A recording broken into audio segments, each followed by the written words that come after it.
de Soto. First Florida man, first Florida man was Hernando de Soto. Hello, everybody. How you doing today? We got both pups here today. Look at that. Ava's even behaving herself. There she is. I couldn't believe it. She's allowed to stay. I usually kick her out because she's a terrorist, but I'd like to welcome you to the show. How's everybody doing today? Who's here? WDWLTV. Nice to see you. Erica, always great to see you. Fraudit Terminator. Um, a pleasure, I'm sure. And Yo Mama in the house. Of course, don't forget, Yo Mama is my mama. So behave yourselves, people. We will jump right into it. Oh, before I forget, okay.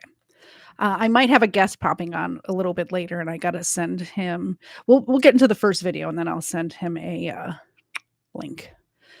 So the big story that we're going to cover today, I'm going to do a couple of stories first. And then the big story that we're going to do, it might take a while because, man, there's some bad cops out there. We got to talk about it.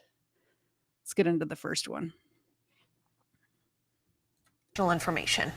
And now, Oh, breaking news. And first at 5 o'clock, that breaking news out of Western North Carolina. Officials are ruling the death of a boy at a wilderness therapy camp a homicide, saying he suffocated inside a small tent without a way of getting out. Now, we've been following this story closely for you for the past 4 months here. Deputies say the 12-year-old boy was found dead at Trails, Carolina. It's a wilderness camp along Winding Gap Road near Lake Toxaway. Now, the autopsy report released today states the boy suffocated. The coroner ruled his death a homicide.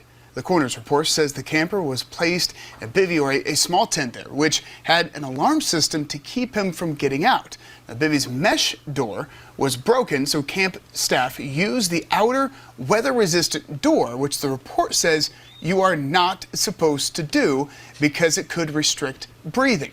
Now, the outer door is also there, so counselors could not see the camper when to go in and check on him.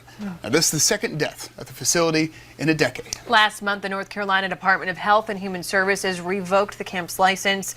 The sheriff's office says they'll meet with the district attorney's office about this update before releasing any additional information. And now, imagine sending your kid to camp. Now, this is one of those camps that is, it's one of those camps where it's for like troubled youth. So if your kid's acting up, you send them to one of these camps, right? They put him inside a sleeping bag, inside a bivvy, which I had to, when I saw this story, I had to look up what a bivvy was because, I'm not smart. But it's like a rain resistant cover for the sleeping bag from what I could tell. So it's not breathable. You're not supposed to put your head in there. It's just to keep the sleeping bag dry if you're like sleeping outside. But they had him inside of the waterproof thing and like tied up. Like, I can't even imagine sleeping with my face underneath the covers and being able to breathe properly. He was in like a waterproof tent thing with no air circulation, with his head locked in a sleeping bag. So yeah, he died the first day he was there too. I couldn't even imagine. That's just horrible. Thank you very much, Ron, for the super chat. Let's get these girls. Hey, Zena, I have something for you from Ron. Here we go. Thank you so much for the super chat, Ron. Zena and Ava appreciate it too. There you go. Thank you, thank you, thank you. Yo, Life to the Max is here. Good to see you. I always like it when my friends stop by. All right, let's get on to the next story. Yeah, when I saw that story about that, like, I can't imagine loving your kids so much that you send them to one of these really expensive camps. They're not cheap to, to try to correct his behavior and they end up dead. I just can't imagine what those parents are going through. All right, Austin security guard speaks out after being attacked on the job.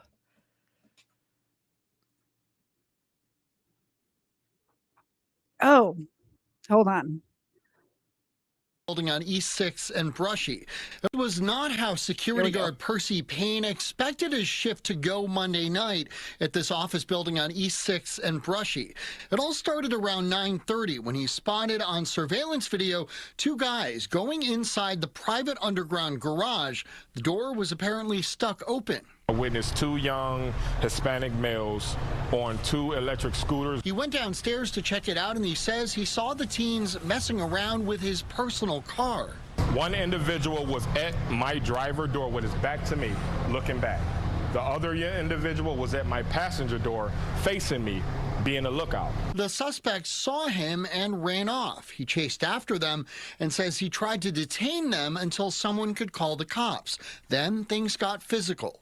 Young individual tried to run me over with his scooter multiple times, and then that's when they started to assault. Payne says he noticed a screwdriver in one of their pockets. I heard the individual say, "Hold him," and that's when he went for the screwdriver to try to stab me. They were going to try to kill this man. Do you see how they're attacking him? Are you watching this video? This is crazy. And the fact that this security guard is protecting everyone's cars in this parking lot he works at, and they happened to be breaking into his car. Yeah, I'd have gone after him too. I let them go and immediately went to get my work phone to call 911. Payne told the dispatcher he wasn't hurt badly enough to require EMS, but needed an officer to respond because of what happened to him. Even though I told her I got assaulted, she told me we will not be sending police officers out there because they did not steal your car. And that is when I hung up. He called 911 again a few minutes later. I got a different operator. I told her the situation. She apologized. About an hour after that, an officer did arrive to Payne's. I've just been assaulted. Could you send the police? Well, did they steal anything? What's that about, Austin?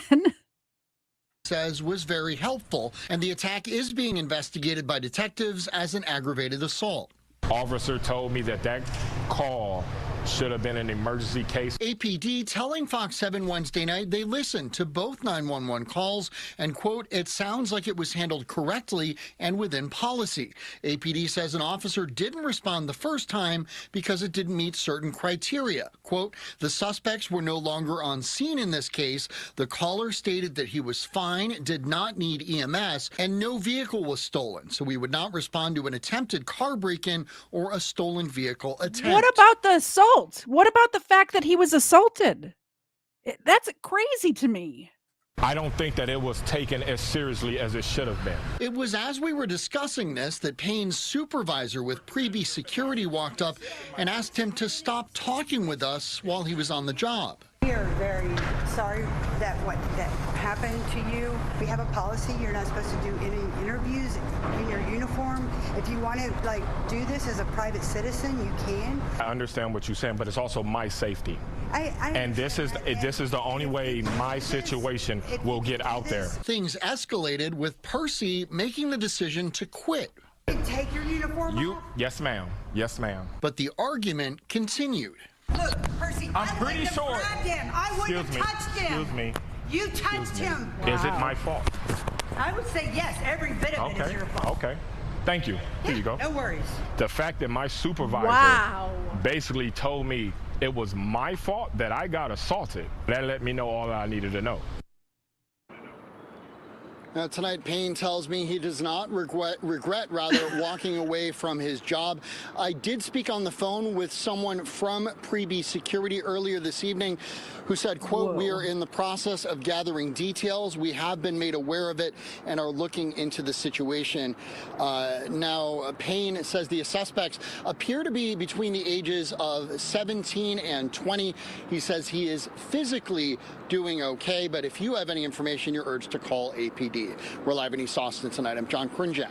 Thanks, John. Imagine being assaulted at work and then your supervisor says it's your fault that you got assaulted as a security guard at that. Holy cow.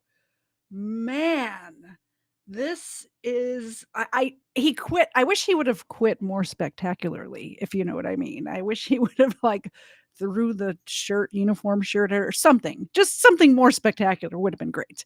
But I get it. He seems like a respectful guy, so he didn't do that. Oh, I clicked I have got to get used to this new restream setup. I have got to. Let me see if I can figure it out. Let me see.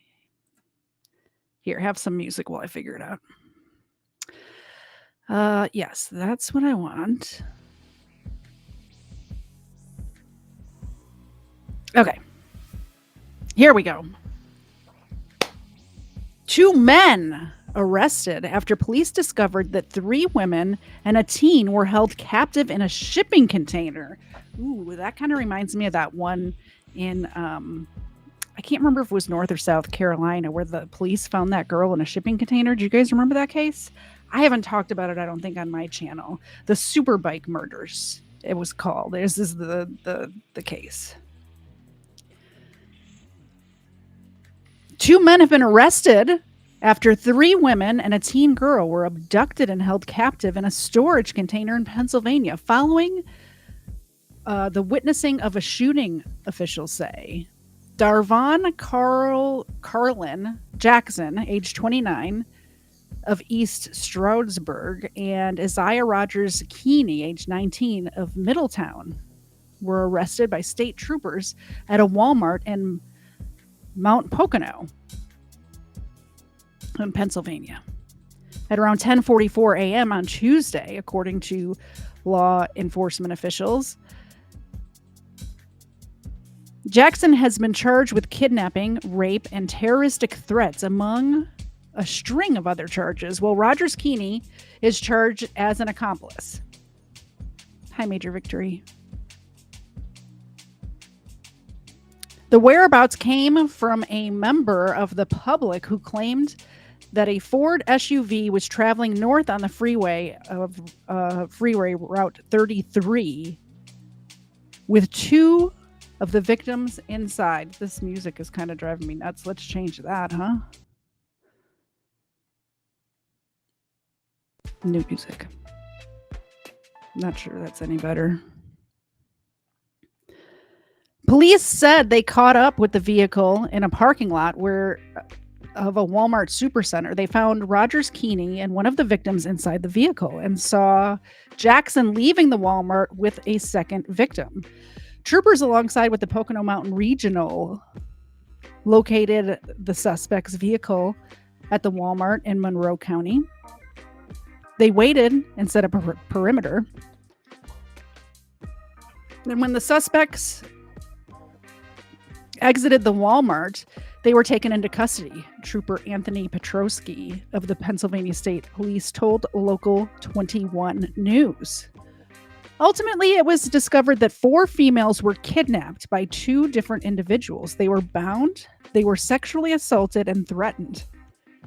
Monroe County District Attorney Mike Macuso told WFMZ that the victims ranged from age 17 to 21.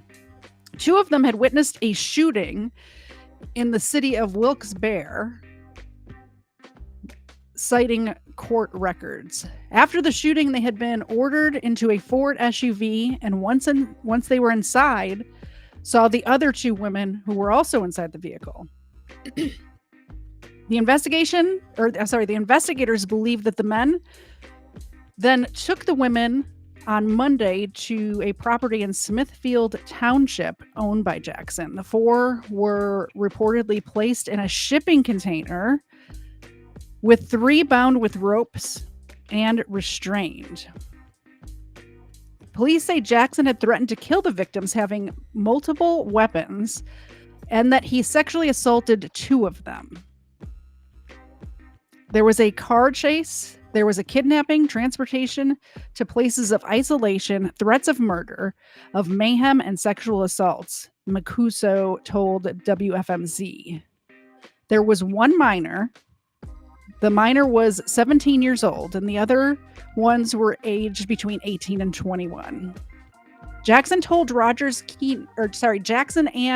Rogers Keeney allegedly took the females to another property that Jackson also owns on Tuesday when he let one of the victims have her phone back. She called her mother, according to the district attorney. It was the mother of one of the victims that called the police, Mancuso said. The district attorney said that officials have been following Jackson before the incident occurred. There has been an investigation that has involved him over the course of several months, Mancuso said.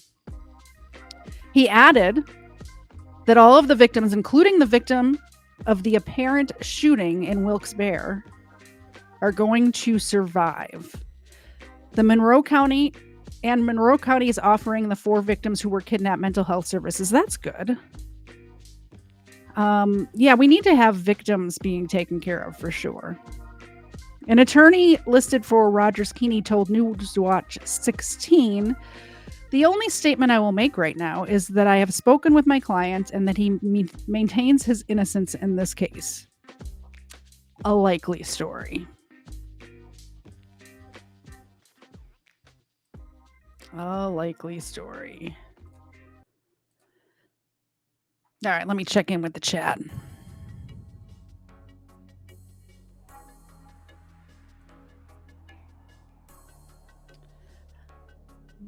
Glad to see you made your victory. Loaded Wrench, always a pleasure. Oh, shipping containers are now tiny houses for seniors.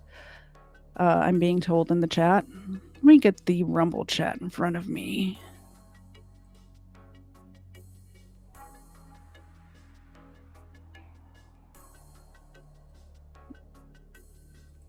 Hello, people of Rumble. How are you? Let me pop out the chat and put it over here and close that so I don't have issues with bandwidth. All right, next story. Suspect ID'd an Arkansas grocery store shooting that left 3 dead and several injured, including 2 police officers. And a commercial. Perfect. I had all this set up yesterday, but I usually try to go through the commercials ahead of time and then pause it right when it's starting, so that way we don't have to sit through this, but... One person down over there. And one person down over there.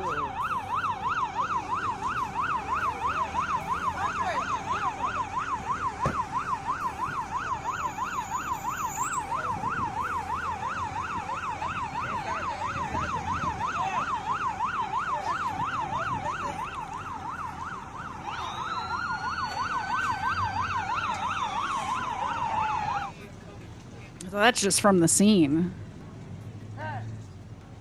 Man, that's scary.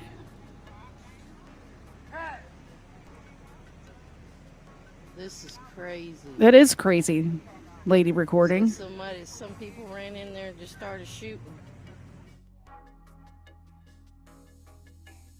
All right. 3 people were killed and at least 11 others, including 2 police officers, were wounded in a mass shooting at a grocery store in Arkansas Friday morning. When was this?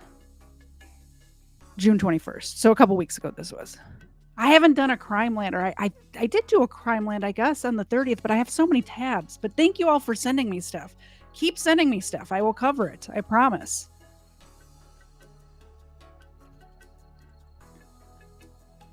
The suspect, identified by the Ouachita County Sheriff's Office as Travis Posey, age 44, was shot by law enforcement and is now in custody. There he is. Posey, a trucker, was previously arrested in 2011 for possessing a handgun at the gates of a New York military base near the Canadian border. Yikes. 11 civilians were shot, 3 of them fatally. The Mad Butcher in Fordyce, Mike Hager, what? The Mad Butcher in Fordyce, Mike Hager, the Secretary of Arkansas Department of Public Safety and the Director of the Arkansas State Police, said at a press conference. What does this mean, the Mad Butcher in Fordyce? I don't understand the words that I'm reading. Police received 911 calls around 11:38 a.m., Hager explained. 8 people had been 8 people had been injured, including one officer. Sources told the Search Times. 2 law enforcement officers were also shot. Their injuries were not considered life-threatening. Oof. Posey's injuries are also non-life-threatening. A motive was unclear as of Friday afternoon. Some civilian victims are in good condition.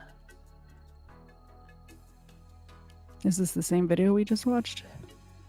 We are live here at Mad Butcher in Fordyce. Oh, that's the name of the grocery store. I was so confused. I'm like, Mad Butcher? Is this a serial killer I don't know about? No, apparently it's the name of the grocery store. There's shooting going on.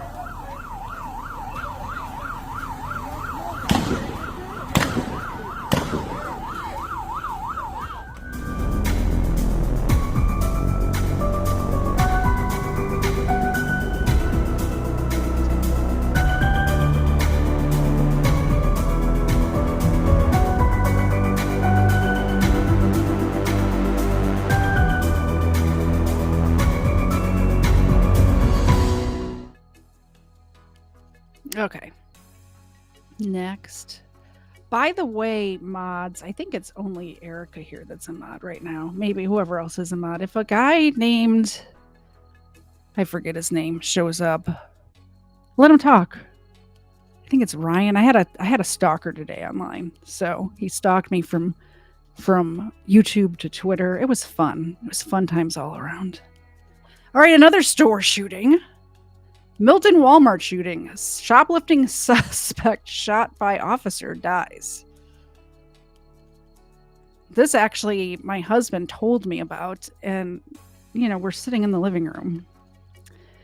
And he's telling me about this shooting. And I'm like, why are you telling me about this and not putting it in my Discord?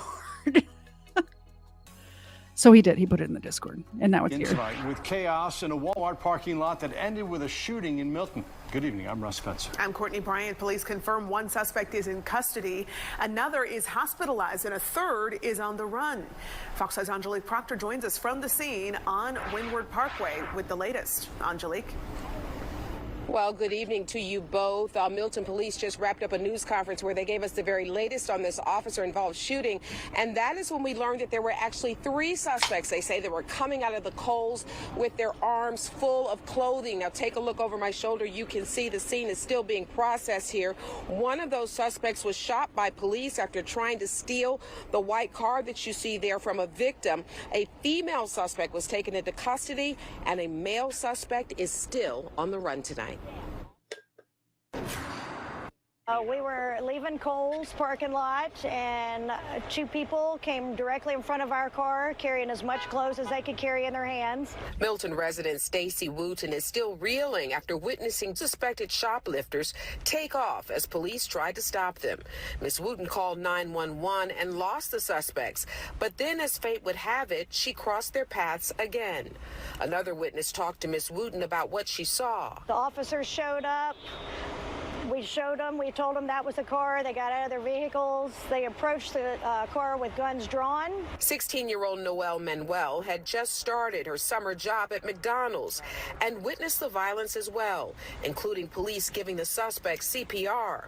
Her mother rushed to the scene frantic that gunfire was so close to her daughter. Because I just heard gunshots, that's where I was like, because I never heard gunshots in real life, and I was just nervous. I didn't know what to do. Milton police say there were 3 suspected shoplifters in the red SUV.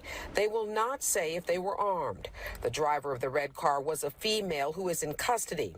Police say the second suspect stole a white car from a victim and was shot by police. And a third suspect is still at large. One of the suspects fled towards a Walmart. The other suspect attempted to steal a vehicle from an owner forcibly, at which point one of our officers discharged his firearm, and both the suspect and the officer were treated at the hospital. And the GBI is still processing this scene some 6 hours after this shooting. Milton police do tell us, though, that they believe that suspect has left the area, so there is no danger to the public. We are live in Milton. Angelique Proctor, Fox 5 News. Well, that much at least. Thanks, Angelique. I appreciate the report. So apparently just all over the country, we're just having random shootings now. That's fun.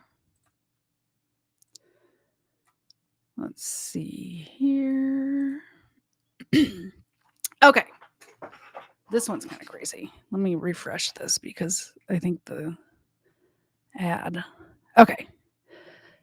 So this is a murder that was recently solved in DeKalb County from 1990. Look at this. This forensic DNA stuff is going to get a lot of people, and it's already happening. It's happened a bunch already. They got the Golden State Killer that way, but the familial DNA is really going to get a lot of people. Before I hit the play button, though, thank you so much, Erica, for the $2 super chat. I appreciate it, and so do the doggos. She would spin here the whole time. It's just right behind this plant, right behind me over here. The air vent is just on the wall in between the window and that door. So she was laying in front of the vent because it's so stinking hot. It's so stinking hot. She doesn't know she's on air. She's the emotional or the support animal for the crime stories. So she's got to be in her spot. We can't hear about shootings and murders and stuff without you, Zena. Thank you very much, Erica. Hey, at this rate, we might make it to $100 this month. It's the last day of the month. So at this rate, if we make it to $100, I get paid next month. That's great news. There you go. Thank you. Oh, sorry. I gave it to Ava too, but I forgot to turn the camera. Sorry.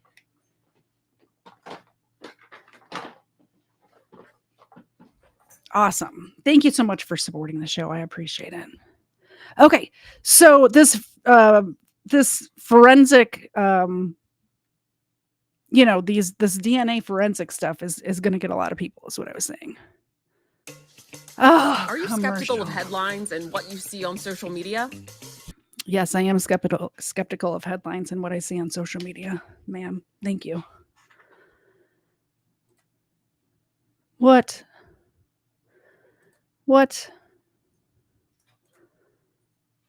And we got to start the commercial over again. So I'll just filibuster till the commercial's over. Oh, here we go. The district attorney's office says investigators have solved a 34-year-old cold case thanks to some new DNA technology. A brother and sister were killed back in 1990, and tonight their family says they now have closure. 11 Alive's Teresa Bowles explains how the DA's office was able to finally find the suspect. For decades, John and Pamela Sumter's killer was out there, free, but DeKalb County police couldn't link a suspect to the crime. This world is wicked and evil. Let's go back to 1990, here at an apartment complex on Tree Hills Parkway near Stone Mountain, where Pamela and John lived. John invited a friend over. The DeKalb County DA tells us for some reason that friend stabbed and killed him, then threw a pillow over Pamela's head and raped her. The killer got away. Pamela ran to get help and called the police. Miss Sumter later succumbed to her injuries about 2 weeks later. And from there, the case went cold. Investigators used a rape kit to connect DNA, but there was no match. That was until 30 years later. We worked with the GBI to upload the DNA profile from this case to the national DNA database, and within days got a match to a sexual assault case in Detroit, Michigan. District Attorney Sherry Boston says it's all thanks to a federal grant they received last October from the Department of Justice. In February, new forensic technology gave them the evidence they needed to arrest this man, Kenneth Perry, closing a chapter for the victim's brother, James. We now have closure. I pray that the justice system prevail on behalf of my brother and sister. We can face a future with hope. A grand jury indicted Perry Tuesday for 13 different counts, including 2 counts of felony murder. Boston says this is the first case they've been able to crack with the recent funding, but there are dozens of more like it from a pool of 50 to go. As long as people are willing to give us the funds we need to do this work, we're prepared to keep on doing it. In DeKalb County, Teresa Bowles, 11 Alive News. How about that? Whoa. I'm sorry about your eardrums. How about that, though? How awesome was that? Case murder in Chevy. How awesome is that? I like it when they get the criminals, right? All right, next up. Arrest made in Chevy Chase's mom's cold case murder. This story is another one. One of those cases where it was like the forensic DNA got. Oh, Major Victory, thank you so much. Major Victory for the win. I think that puts me at 100. I think $2 more. I'm not sure, but we're getting close either way. We're getting close. I appreciate that so much. Let me make for $10. They're getting 2 each for $10. You have no idea. Let's make them big. Hi, Zena. Major Victory loves you. Would you like to have a cookie? Not you.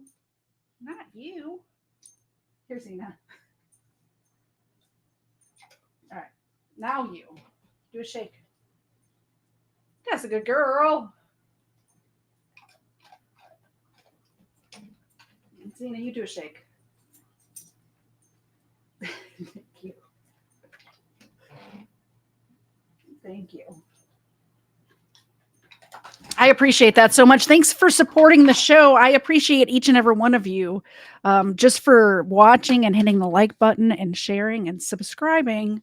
But I do appreciate the monetary support to keep the overhead low at the production. I appreciate that. Stuff's not free, you know? Stuff is not free. All right, next story. This is another one. This is in the DC area.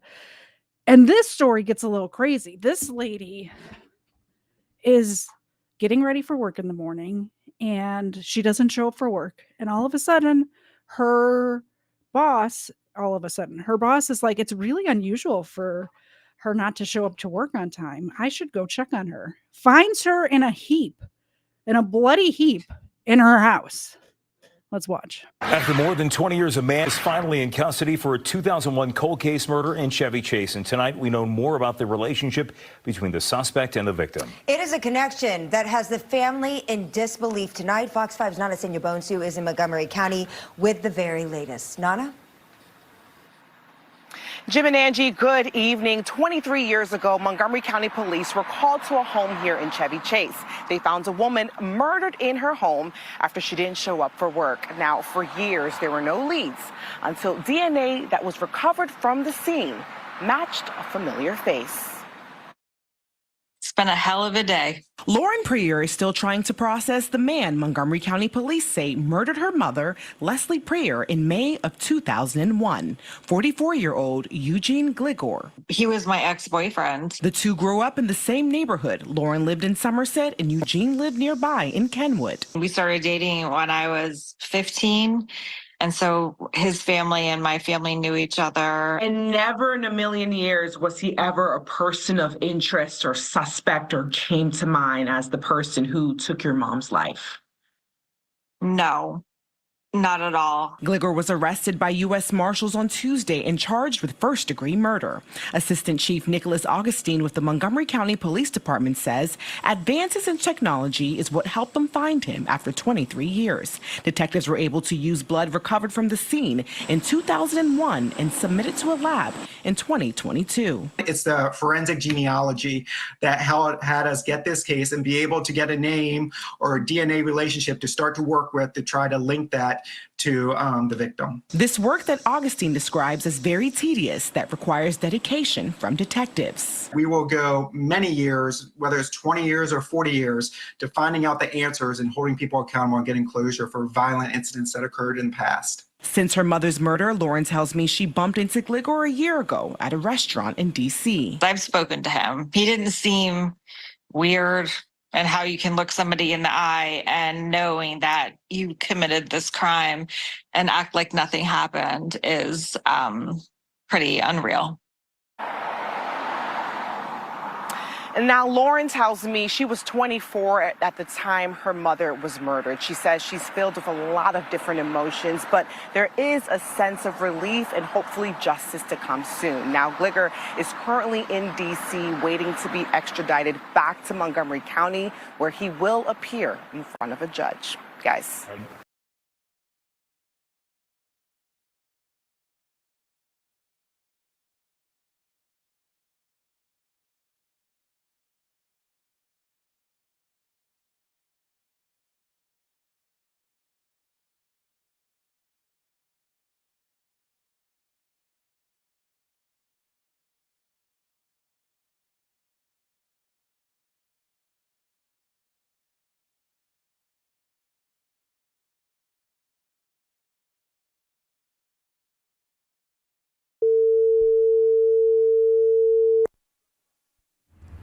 I was muted the whole time. I'm so sorry. I went to go get water because Mr. Zed didn't see my request for the water.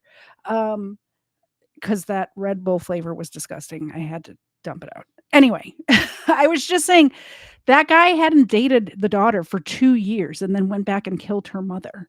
How on earth do you hold a grudge for 2 years? I don't know how bad the breakup was, but a teenage relationship 2 years later goes back and kills the mom? That's crazy to me. And the fact that he ran into her in a restaurant as well and just talked to her like nothing happened, like he didn't know he killed her mom. Come on. Anyway, this is the news footage from 2001 for this case, and I found it, so I'm going to play it. The autopsy has been completed. The cause of death has, we know, a contributing factor to that is blunt force trauma. Beyond that, police are being tight-lipped about what they know. It was Wednesday morning, about 10 a.m., when Leslie Jennings-Prier's colleagues became concerned she hadn't come to work. They called her husband. He and a co-worker came to the house. They found blood in the foyer and called police. At 11:45 a.m., police found Mrs. Prier dead upstairs. There were signs of a struggle, but no forced entry. In addition, police report no previous problems in this quiet community, nor do they see any connection to any other crimes unsolved in the county. I don't see absolutely no relation to any of the other homicides that we've experienced and that we've talked about over the last couple of months. Obviously, Commander Reynolds and the chief, myself, are concerned, and we want to be able to try to allay the fears of the community. Even so, police are asking residents of this community to be on the alert to report anything suspicious that might lead to an arrest. They're asking that you call Montgomery County Police if you have any information. Reporting from Chevy Chase, I'm Brad Bell, ABC 7 News.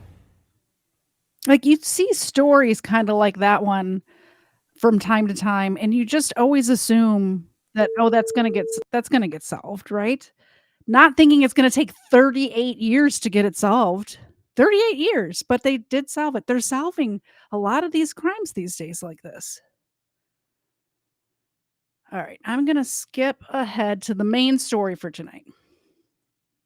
The main story. So, let me get it ready. All right. So this is out of Charlotte, and the body cam footage just came out. So I'm going to play you the news story first, and then we'll go through some of the body cam. But this cop just blatantly steals from a suspect, and it is ridiculous. And this suspect is so calm. And like, I don't know exactly, I guess his charges that he was being arrested for was a warrant for a weapons charge, like a federal warrant for a weapons charge, but he is not freaking out as much as I would have been freaking out if it was me. Let's just put it that way. If it was me, I would have been freaking out way more. Can you take your fellow officer from me, please? We're good. We're good. Hell no, he just touched me. I heard the rubber band pop.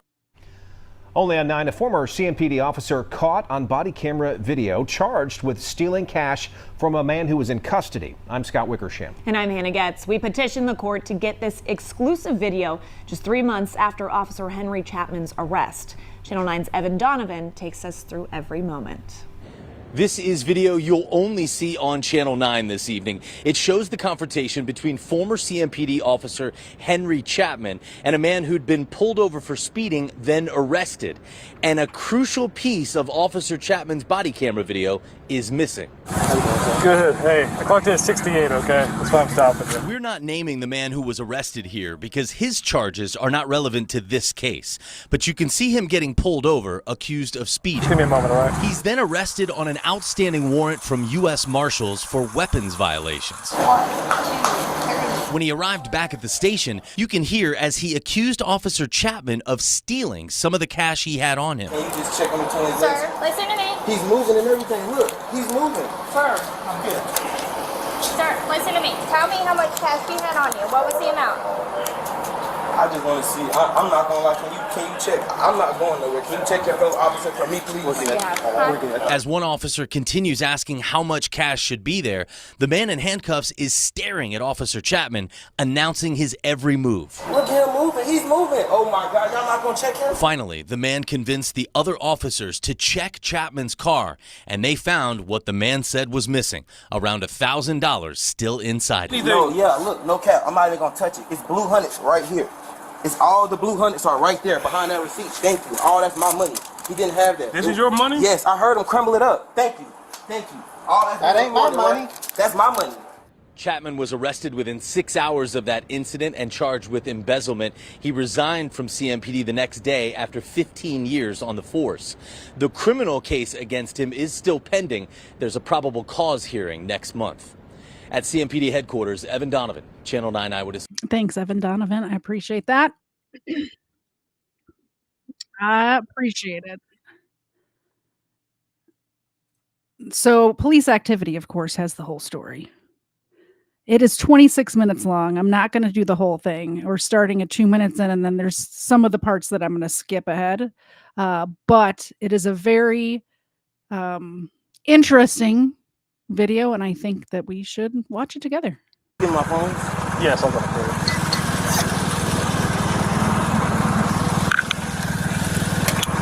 it. So, do you see that stack of money right here? That's a lot of money. It is for all of his bills. He was taking it. He was on his way, taking it to his girlfriend to pay the bills, like the rent and like all of the bills for the month. So this is the money. He had just taken it out of the bank. He's got proof that he just got out of the bank, and he was taking it from the bank to his girlfriend and happened to get pulled over.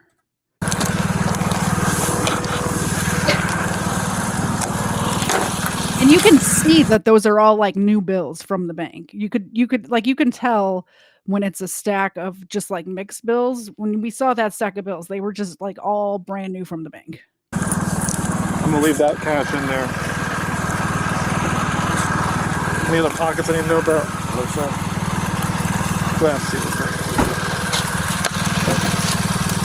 What is my money on the clearance right there, guys? What? Oh, okay. What is that? Oh, that's not mine. I don't seen that. I've never seen that in my life. What are you doing with my property then? I'm gonna roll the window down and tell you what you're here for.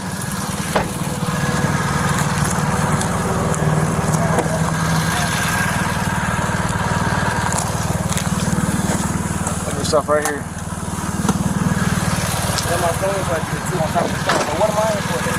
So, I don't know if you've had a history with them or not, but you got a U.S. Marshal for a weapons violation. That's all it tells me. Okay, when you get down there, they're going to print it out for you. Okay. These two make the phone? You give them? Go ahead. Yeah.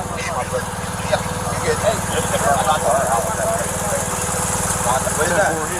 I get cash. No, that's going with you. That's going to be with you. We're not giving that to anybody. He was with his brother at the time, and he's telling this officer, you know, the one that ends up robbing him, to please give my money to my brother so he can deliver it. you know, he trusts his brother to go take it to pay the bills. So he's saying, please give that stack of money you took out of my pocket to my brother. And the cop is saying, nope, can't do that. It has to stay with you, which is just not true. We got that off you, so it's staying with you, so you know we didn't take none, and none's going to be missing. All right, but I want to... No, we are taking that. That's staying with you. That's the rule. And you gave me some of it? Because it come off of you, every bit of it's going with you. Does that make sense? That's accountability, because when it comes to stuff like that, you know what I'm saying? So... This ain't time to say. They're going to double check it, just to be sure. Okay. Sir, just give it just a minute, all right? All right, I'm gonna count your money in front of you, okay? Here's big money. We'll put this in the bag for you, okay? Yeah, here. Here you go. I got you. Yeah, she's counting it right now. You're gonna watch me, okay? I heard the rubber band get popped. Hold on. Check it out. 1, 2, 3, 4, 5, 6, 7, 8, 9, 10. 1, 2, 3, 4, 5, 6, 7, 8, 9. Excuse me. Yeah. I'm not trying to question you or anything. Let me count it first. No, can you look in between his legs real quick? Well, I think he just put some more money in between his legs. I'm sorry. Oh yeah. How much money did you have on you? I'm asking. I haven't touched it. Can you just check in between his Sir, legs? listen to me. He's moving and everything. Look, he's moving. Sir, I'm good. Sir, listen to me. Tell me how much cash you had on you. What was the amount? I just want to see. I'm not gonna lie. Can you check? I'm not going nowhere. Can you check your fellow officer for me, please? We're good. Yeah. We're good. Hell no. He just touched my. I heard the rubber band pop. He told me, oh, I had to look. And he's moving in between his legs. Sir, stand right here. I'm gonna stand right here, but can y'all please check y'all fellow officer? Please. What's going on? Look, he's moving his arm right now. How much cash did you have on you? Can you check your Yeah, I hands? didn't. Can you check your people's? Because he's touching. Yeah. What's Tell going me on? what's the total amount? Look at his hand. He's tucking money. He's tucking money right in his right hand. Tell me how much money you He's had on tucking you. money. He's tucking my money. That's a problem. Can y'all check him? Hey, Listen to me. What was your total cash? He's telling her no. Don't check me. Listen. Look at him moving. He's moving. Oh my God. Y'all not gonna check him? Listen. Look Chill at out. him. Listen. Come on. I've been cooperating with you guys the whole time. I'm not gonna allow anybody to take your money. Look at him, he's moving. But look at me. Look at me. If someone takes your money, it will be a big problem. All right. No one's gonna take your money. I can see his hand. I can see exactly what he's doing. No one's gonna take your money. She's gonna count your money. There's more money. Him touch my money. There's more money in here. You're saying that there's more money in here? But what I'm saying is, let me ask you a question. Answer my question. Are you saying that there's more money in here? What I'm saying is, he just touched my money and went through 3 different floor compartments, and I seen him put it in between his legs. I heard my rubber band. I've been nothing but cooperative with you guys. All I wanted you guys to do was. Watch. I'm saying, but he already moved and did a lot of different stuff. Okay, come sit over here. But y'all already let him move. Like, there's no way. Like, watch. That's crazy. I can't believe y'all just did me like that. How much cash do you have on you total? So I can count it out and we can verify if it needs missing. That's what I'm asking you. We can Do you know this right what the now. total amount was? Man, I honestly don't. The money was for bills. My wife gave it to me. The one that she tried to give me. I tried to give her the money. He said, don't give it to her. Okay. Because I went to Wendy's. I got a Wendy's receipt right. But do you know how much cash you had on you so I can count it out so we can verify the total? Do you know approximately how much you had on you? If I say a number and I get it wrong because he touched the money, then it's going to be all wrong. But I just don't understand why I heard my rubber band being popped. I just grabbed it from the seat to give to her. That's not what you just told me either, boss. I did. That's what I did. And I handed her the envelope that I gave. Is it just me or does that cop sound nervous? He sounds so nervous. And when he was holding up that paper before, he was like shaking. He was shaking. No, sir, you have not. That's all I wanted to ask her. I just don't understand why y'all couldn't, like, I'm not going, I sit on my face. I'm not going nowhere. I just wanted to. I'm asking you what your total was so we can count it out. You can watch me count I'm it not out. sure. I'm and distraught. we can It's a lot. It's a lot going on. I didn't even know I had a warrant. I'm just trying to. I'm just trying to like. So if you. What's it called? I'm trying to like just like comply with you guys. I got but you. That just doesn't make sense to the point where like I just watched him. Me and you both watched him move his hands. I watched him tear up. I watched him look at you and tell him like look at you until you know you're not about to. I just watched him do way too much when I haven't been nothing but nice and compliant to you guys. You feel what I'm saying? I'm trying to go along with you guys' protocols and everything. All I've done was ask questions so I know how like to make sure I'm safe and my family can find me and stuff. And it's like I know. And that's why I was asking you what your total was so we can sit here and count it out. But and we can verify that it's correct. It would have just helped me more. Seeing that you would have checked him, it's like it's simple. But did you not see me walk over here?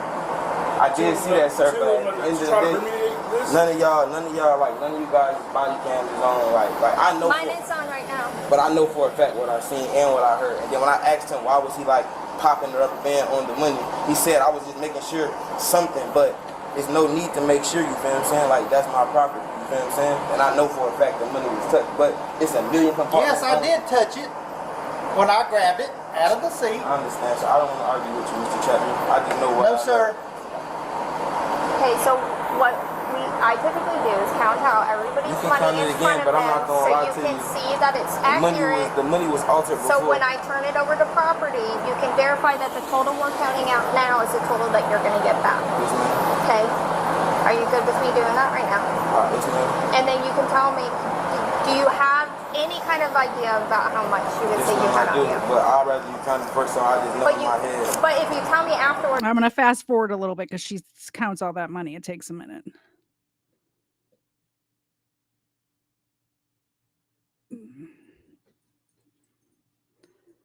She writes it on the envelope. Person, because like if anything is on him, Look, like sir. it would be in big. No, I don't. Look, I'm gonna show you right here. Look at me. Look at me. All of you guys probably have kids out there. You know what I'm saying? Look. So look, this is all I want to explain to you guys. Most of the time, when somebody know they didn't, like when somebody knows for a fact they didn't do anything, they're not finna just, you feel what I'm saying, like let you search them. And I don't have kids, you feel what I'm saying, but I know how that goes because my mom did foster care. So I'm like up to par with all of that. And on top of that, if I didn't do anything, like how me and you've been talking the whole time, yes, just sir. like how me and you was talking the whole time, if I didn't do anything, I have nothing that I'm worried about, you feel what I'm saying?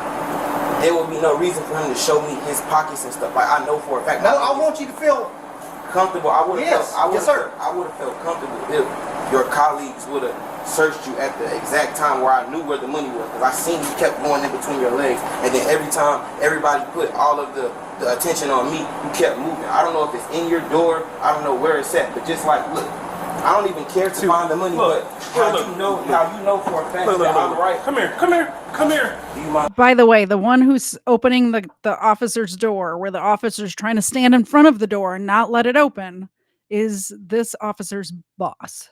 Come here. I'm telling you. I want you to hold me so you know that. Okay. Do you see anything? No, no cap. I'm not even gonna touch it. It's blue hundreds right here. It's all the blue hundreds are right there behind that receipt. Thank you. All that's my money.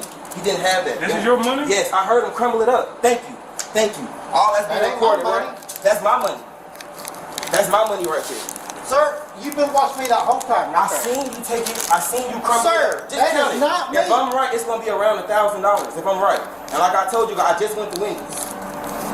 I seen you still. No, sir. If you don't mind, I just want to sit down so y'all don't try to say I'm resisting. I don't want to do nothing. All I know for a fact is I know what I know and I've seen it. I just wanted you guys to trust me, you feel what I'm saying? That's why I was just acting a little irate, but I'm perfectly fine, you feel what I'm saying? I'm sorry, I wasn't trying to expose you. That is not me, bud. Brother, I just seen you steal my money. It was no reason to pop my... He tried to tuck it under trash in the door. Thank goodness this guy saw it. Because did you see him try to get in between?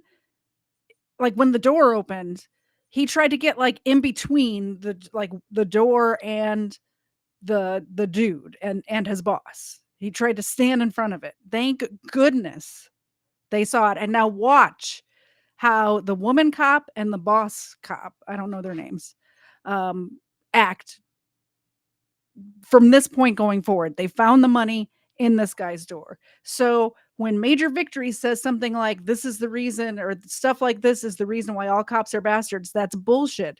Because watch how these other cops react when they find a dirty cop in their ranks. Rubber band, brother. There was no reason for me to pop my rubber band off my money. I didn't pop your rubber band off your money. I heard it. Me and you just spoke about it. You heard him agree to it when I first got it. I said, I heard you did rubber band. You said, oh, I had to do something. It's okay. It's okay. I know. I just witnessed here today. Mr. Chapman went in my money. He separated my money. He was trying to steal it, and I caught him. He put it in between his legs, and as his colleagues approached me, he worked it towards the door. He tried to make it seem like I was lying. I'm not going anywhere. I'm in full custody of these officers. I'm being detained. I'm not going anywhere. I don't want any problems. I'm not armed. I didn't do anything wrong. I was just pulled over for a traffic stop. He just tried to steal some of my money. Okay, we're hearing you, but there's no need to say all of no, that. I was just looking at the camera. No, I just know how it goes. You feel what I'm saying? I don't want to cause. My camera's on the entire Yes, ma'am. time. All right, Yes, so ma'am. let's take it down a notch. Yes, ma'am. I apologize. I'm We're so sorry. good here. Yes, ma'am. So what are we gonna do about this problem? Because he just tried to steal some of my money. sir, And I'm I not did trying not. to put any allegations on him. I'm not trying to. Erica, he's been with this department for 15 years before this incident happened in, when did this happen? 3/14/24. Say anything. I'm not using my words like to try to hurt anybody. I just know what I know. And then I don't even like the fact, but I know you guys have like special protocol. I don't even like the fact that he just tried to steal and nobody like stood up for me. You feel what I'm saying? Like nobody was like, okay. Nobody saw anything But that I you were seen saying, everything. but nobody saw anything that you said. I appreciate it, Mr. Morris. You his sergeant. Yes, he is my sergeant. Sir, I have 20/20 and I can read. I remember when you called him out. I could tell you everything he said to you. Perfect timing. This was perfect. Perfect that you called me out this time because you didn't know the protocol to how a federal warrant was supposed to be taken care of. Correct and incorrect? That's correct. That's the reason why I called him understand. out to But ask. you just separate. Whoa, so what was the purpose of you separating my money while you gave her money while you just watched her count my money out in full? Because you just wasted you wasted an evidence folder. Because now she has to rewrite a totally different number. So if I would have agreed to the number that I didn't know when she asked me, then I would have been like ridiculed or foreseen as a liar or something. That's why I didn't answer your question, ma'am, because I said that I had just went to Wendy's. I believe that's my receipt. I only ordered a 10-piece nugget and I ordered. So what he's saying is he wasn't sure the exact amount because he didn't know how much he spent at Wendy's. So he got the cash from the bank and he spent money at Wendy's, but he didn't know exactly how much it was that he's like what the total at Wendy's was. It looks like just from before when she was counting the money and stuff, all of it was in an like in a rubber band, except for what looked to be like $80 or $90. So it looks like he probably took $100 bill out of the stack, paid for his Wendy's, and then that, the loose money that wasn't in the rubber band was his change from Wendy's, but he didn't know the exact, that's why he didn't know the exact amount that was on him. Like a fry and something to drink, so I didn't know the actual amount of the money. All I know is when my girlfriend got off work at 5 o'clock, I was supposed to give her that money for the rest of the bills, and she was going to get her car back. I was in a car this week. That's why I wasn't in my own car, man. That was my girlfriend's car, Diamond Alexander. That's why when you initially pulled me over, and y'all probably have my phones, you can see the call record. I called her at like 4 or something to let her know, babe, I'm being pulled over in your car. In my eyes, I thought it was gonna be for the T-tag, temporary tag thing, the sticker, but like it was initially just for your speed, I promise you that. No, I apologize, sir. I apologize. I'm just trying to do what I gotta do, but I know for a fact what I heard. I have 20/20 vision. I'm not a criminal. I don't do things that I'm not supposed to. I heard him. This gets a little repetitive, so I'm going to fast forward a little bit more because I got like 15 more tabs to get to. Exactly what I'm going to do, all right, is that I have to get on the phone. I have to call my supervisors to run up the chain, all right. But you're still going to jail. Oh yeah, I understand. Okay, I wasn't trying. But like that's why I'm asking you if you gave them all of your information on how to get in contact with you. Did you do that? Name. Only thing active was my first name and last name. We have address and a phone number? You still have a gold pan? Yes, sir. We'll see to get your phone number. We have everything else. What's your phone number? You can take my girlfriend's number. They're just muting it because he's giving out his girlfriend's phone number. Major. And my mom just took my mom number too. I'm horrible about knowing how much money, like actual real money I have. I have no idea, like when I have cash, how much I have. Like I have a general idea, like if I have a 20 or like generally an estimate of how much I have, but I wouldn't, if I got pulled over right now and the cop asked how much money I had, it could be anywhere from like $10 to like $30. I don't know. I rarely carry more than like $30 with me though. If that, most of the time I have zero cash on me, by the way. So what's your girlfriend's name? What's your mom's name?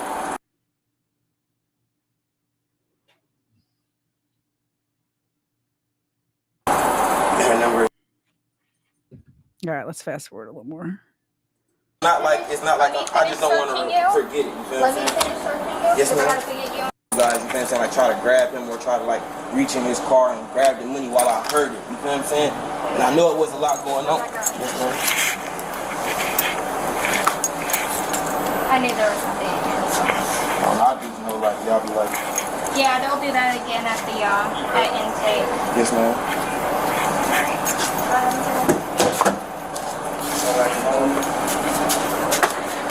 Captain, his ID is on the dashboard up there. Okay. Do you mind putting it in my evidence file? Can I get like y'all names wrote down? Yeah. Thank you. All right. Okay. So like this is what's going to happen. All right. We have people coming in. Obviously they have to talk to you. All right. So I want to hold on to your weapon right quick. Okay. Yep.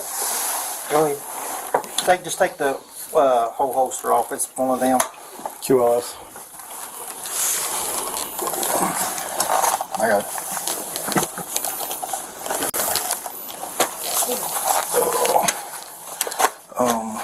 Sergeant Burke and one of his detectives will come and speak to you, alright? So, just chill out, relax. Do you need anything? No, I just want to apologize to everyone and say, man, one of these things, dude. And I'm sorry. Hi, brother. Just one of those things. Just one of those things. I stole $900 from a suspect. Just one of those things. I'm sorry. My bad. What is that about?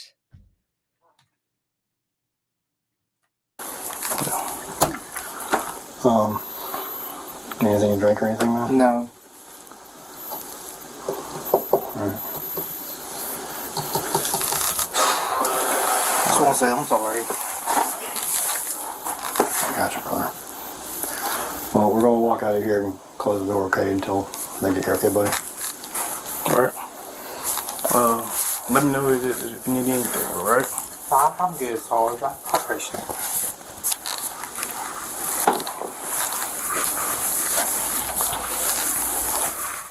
Like, what the heck? What the heck? All right. What do you guys think of that? Let me know in the chat. By the way, welcome Don Bradley. Just so you know, we have Zena and Ava here. We watch a lot of crime stuff over here, so sometimes we just need some good doggo vibes. Which is why we have them here. But if anybody does a super chat, they get milk bones automatically. Them's the rules. I just work here. I don't make the rules, but those are the rules. So, let's move on to the next story. Hello might be wrong. Good to see you.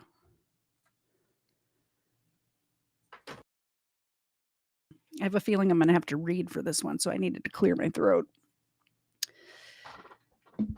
He's a bad person online. Gamer flew to Florida to ambush a man with a hammer over a video game argument.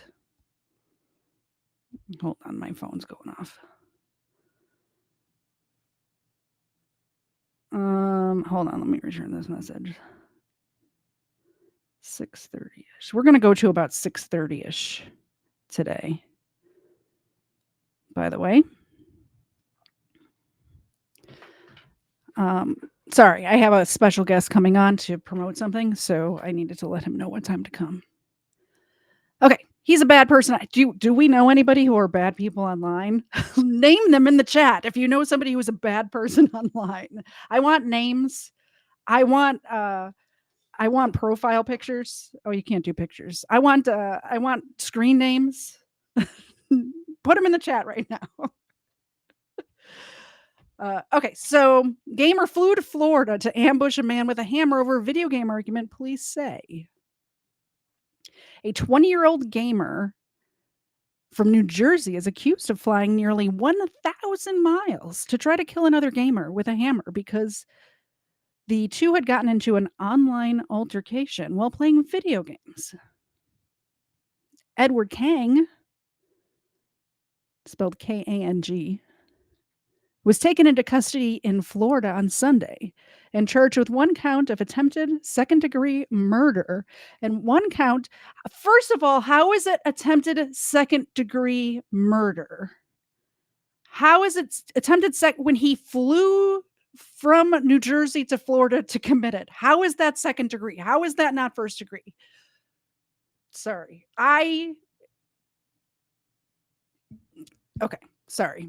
Let me get back on track. Edward Kang was taken into custody in Florida on Sunday and charged with one count of attempted second-degree murder and one count of armed burglary over the violent incident, court records reviewed by the Law and Crime Show. According to the probable cause affidavit, authorities say that following a spat, Kang flew from Newark Liberty International Airport to Jacksonville International Airport to assault the victim, whom he had never met in person. Deputies with the Jacksonville Sheriff's Office at about 2 a.m. on June 23rd, hey, that's our anniversary, responded to a home located at the 1300 block of Harrison Point Trail in Verdiana Beach, Florida. Whatever. It's Florida, man. Who cares? Which is about 160 miles north of Orlando. Upon arriving at the scene, the lead detective said deputies could see a substantial amount of blood located in the entryway and into a bedroom leading to the right off the doorway. Kang and the victim were no longer at the scene, but the detective spoke to the victim's stepfather, who said that he had been awakened by the sounds of his stepson screaming for help. Once the stepfather approached the victim, he observed him lying face down on the ground and noticed the victim was laying atop another individual who was in possession of a hammer. The affidavit states the stepfather stated that he had never observed this individual before this encounter and that no one was expected to be at the residence. At the hospital, the victim received several stitches to close his head wounds and gave investigators his version of the events. The victim stated that he was playing an online game. While playing this game, the victim went to use the bathroom and walked towards the doorway of the room and the open door. The document states, once the victim opened the door, he noticed a person standing with a hammer raised in the air in an anticipated strike position. The suspect, later found to be Edward Kang, struck the victim atop the head with this hammer. The victim cited remembering being struck once with the hammer, but believed it to be several times. The two allegedly struggled briefly with the victim and managing to get the hammer away from Kang as he screamed for help. The stepfather arrived a few moments later, and they were able to detain Kang until the police arrived. The victim's mother told police that he believed that they lived in a gated community and felt safe, and sometimes she leaves the door unlocked. Oof. Lock your doors, people. I don't care if you live in a gated community. Lock your doors. One of the first responders at the scene told the lead detective that after they placed Kang under arrest, the victim and the stepfather asked Kang why he did that. Kang allegedly replied, he is a bad person online. King then reportedly asked the deputy how much time is breaking and entering an assault. Deputies searching King's motel room said they found a receipt from a Jacksonville Ace hardware store for the hammer used in the attack. Per the affidavit, King's mother told investigators that her son left their New Jersey home on the evening of June 20th, telling her he was going on vacation with a friend he met years ago in an online video game. King is currently being held at the Nassau County Detention Center without bond. He is scheduled to appear in court again on June 27th. During a news conference, Sheriff Bill Leeper clarified that Kang knew the victim from playing ArcAge Online, a massive multiplayer online role-playing game. I'm not a gamer. I don't know what that means. That's like a foreign language to me. MMORPG. Okay. He also said the victim was around his same age as King. This is a weird one. Some things you just can't make up. Some things that you make you say, what in the world was he thinking? Leeper said. That's the end. I wish we had the interview. We don't. And I'm horrible at my job, so I didn't pull it up. So I guess the moral of that story is that you should definitely be a nice person online. You should be a good person online. That's the moral of the story. Let's do this one next.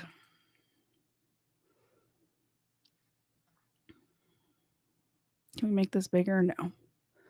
Oops, I'm sharing. Oopsie. Okay. Watch as a driver on a highway in Atlanta, Georgia notices something odd after discovering a hand of some kind or some kind of body part dangling out of a budget rental truck. The driver immediately called law enforcement to report the situation and recorded the entire incident on their phone. Out for them. Move that car before it moves. Yeah, that looks like a hand. These people is down here in Atlanta being trafficked in the back of a budget truck.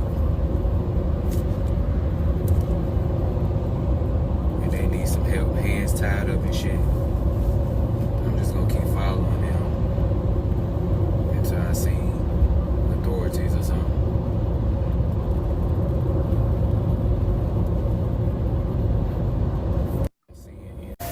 I made the call for them.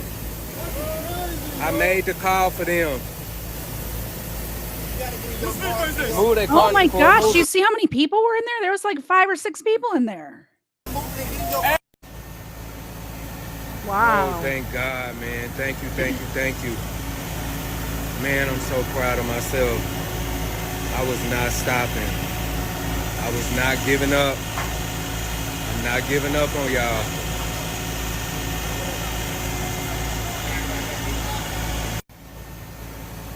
Good for him, right? That was crazy. So yeah, moral of that story is if you see something, say something. If you see something, say something. Judge arrested on DUI charge after HPD officers found several prescription bottles in her car. But before we get to that, we have another $2 super chat. Thank you very much, Erica. I sure do appreciate that. Let's get Zena. Ava had to go, but Zena's still here. Hi, Zena. Erica loves you. You ready? You ready? Do a shake. Do a shake. Come on. Thank you.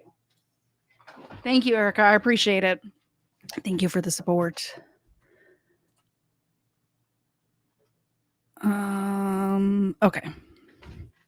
Okay. Back to the story.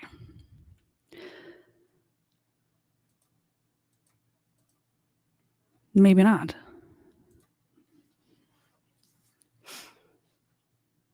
Oh, great. I had to refresh the screen and now we have a commercial.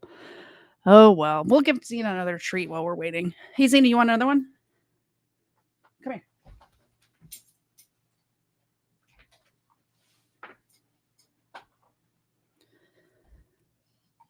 Almost.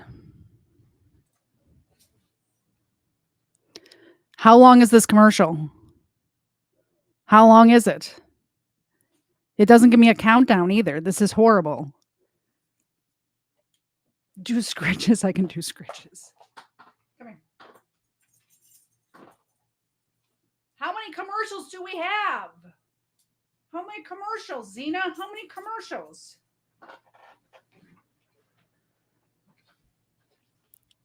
This is just like a giant.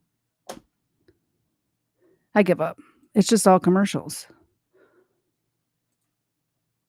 I'm just going to read the dang story. Forget it. Harris County, Texas. Harris County District Court Judge Kelly Johnson was arrested on a DWI charge early Tuesday morning. ABC 13 confirmed through court records. At about 1:55 a.m., a Houston police officer said he witnessed Johnson making an improper turn from the center lane at the 1600 block of Hampstead Road onto the 7600 block of Kempwood Drive. Johnson was driving 15 miles an hour under the posted speed limit, according to HPD officer who pulled her over. The officer approached Johnson's vehicle. He reportedly noticed that she had her hands up in front of her torso. Oh, I think we're finally to the story. Honor Brazil, former RNC chair. No, we're not. That video had nothing to do with the... Why do they do that? Why do they put a video on a news story that has nothing to do with the news story that it's a... I hate the media. I digress. As Johnson reached for her driver's license in her purse, records state that the officer noticed 2 prescription bottles. After the officer returned from running her information, I'm going to sneeze. Hold on, I'm going to sneeze. Hold, please.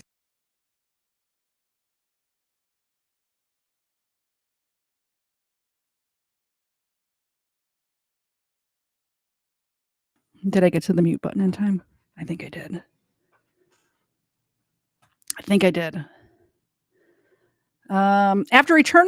After the officer returned from running her information, Johnson reportedly admitted that she was on duloxetine, an antidepressant. Records state that the officer determined her to be under the influence of a controlled substance based on her slow movements, emotionless demeanor, and dilated pupils.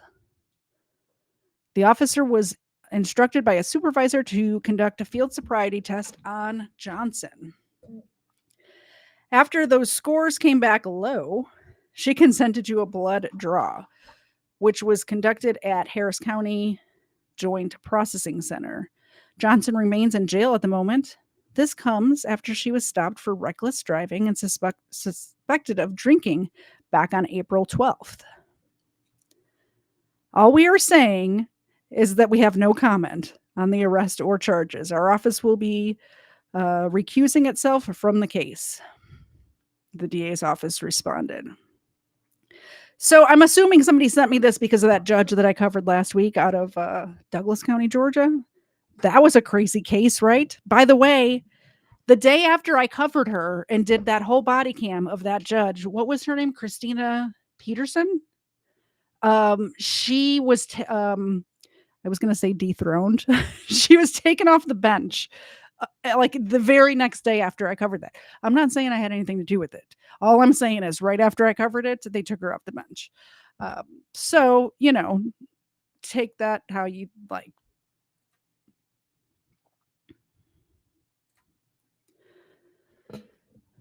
A what? Bump, run over. Woman mows down boyfriend, 16-month-old son with car after argument. All right. Okay. Let's hear about it. A woman is behind bars in Florida, after she allegedly ran over her boyfriend and their 16-month-old son with her car and then refused to take the boy to the hospital. According to a probable cause affidavit from the Polk County Sheriff's Office. Ooh, it's from Polk County. I wonder if we have a sheriff. If somebody can find, if Sheriff Judd talked about this case, send it to me real quick. We'll play it. Sorry, I got excited when I saw Polk County. According to the probable cause affidavit from Polk County Sheriff's Office, the incident happened on Monday at a home in Lake Wales. The woman, aged 27, Aaliyah Ross, was facing a slew of charges, including aggravated child abuse, aggravated battery, child neglect, and hit and run with property damage. Per the affidavit, Ross told her boyfriend they were arguing in the home when it became physical. Ross allegedly pushed her boyfriend to the ground.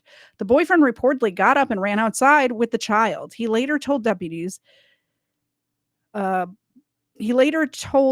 put the child down and picked up a cinder block and threw it at Ross's car.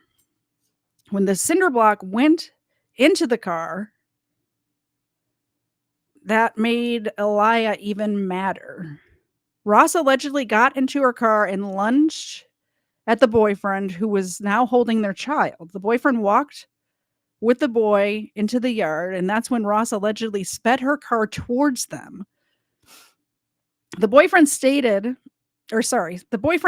to avoid the car, but couldn't as she ran them over and then hit a trailer on the property, per the cops. Did you hear what I said? She ran over her boyfriend and their baby. Like bump, bump, bump, run over, Judd said. That's telling me that there is, I'm going to Google it real quick. I'm going to find it. Sheriff Judd. Hold, please.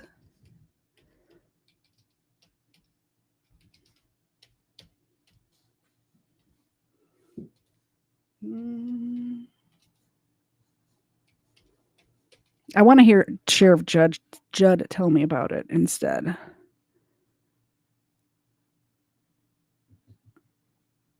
Is this it? I want the whole video though. I want the whole video, not a TikTok of it. Hold on. I can find it. I'm a really good Googler, guys. Like I'm very good at Googling. I got it. I think I got it.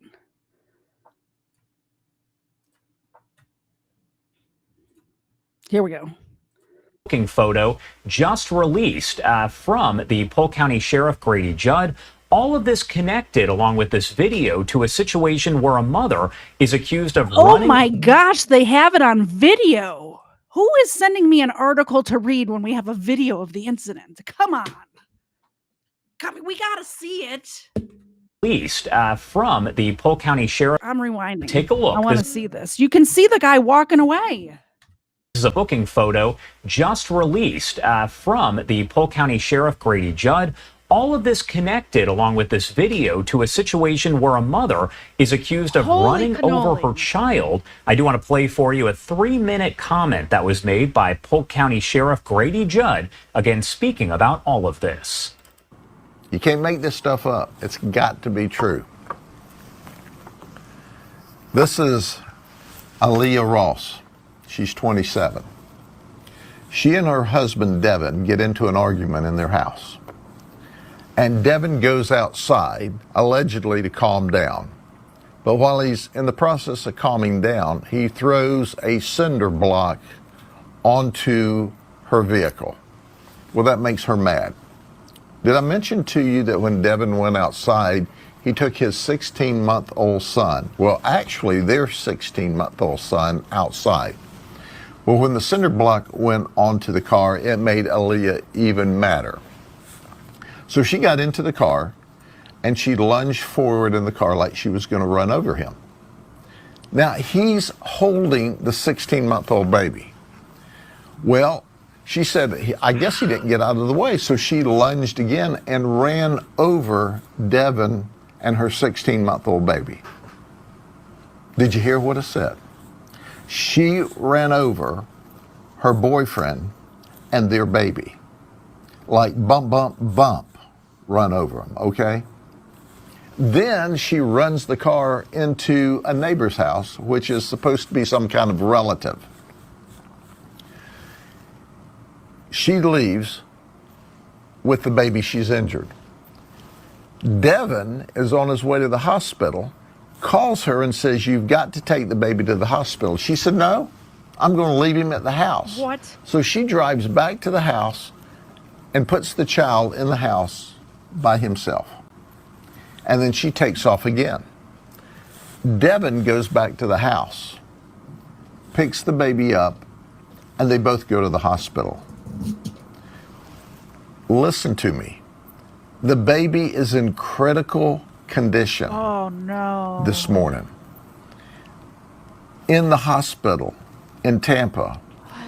And after she runs over her baby, after she leaves with him, she brings him back to the house and leaves him alone and him in critical condition at 16 months old. And then she takes off again. So obviously, we're not impressed with her conduct. No. She's clearly violated all kinds of laws of the state of Florida. So we track her down in Orlando at her sister's.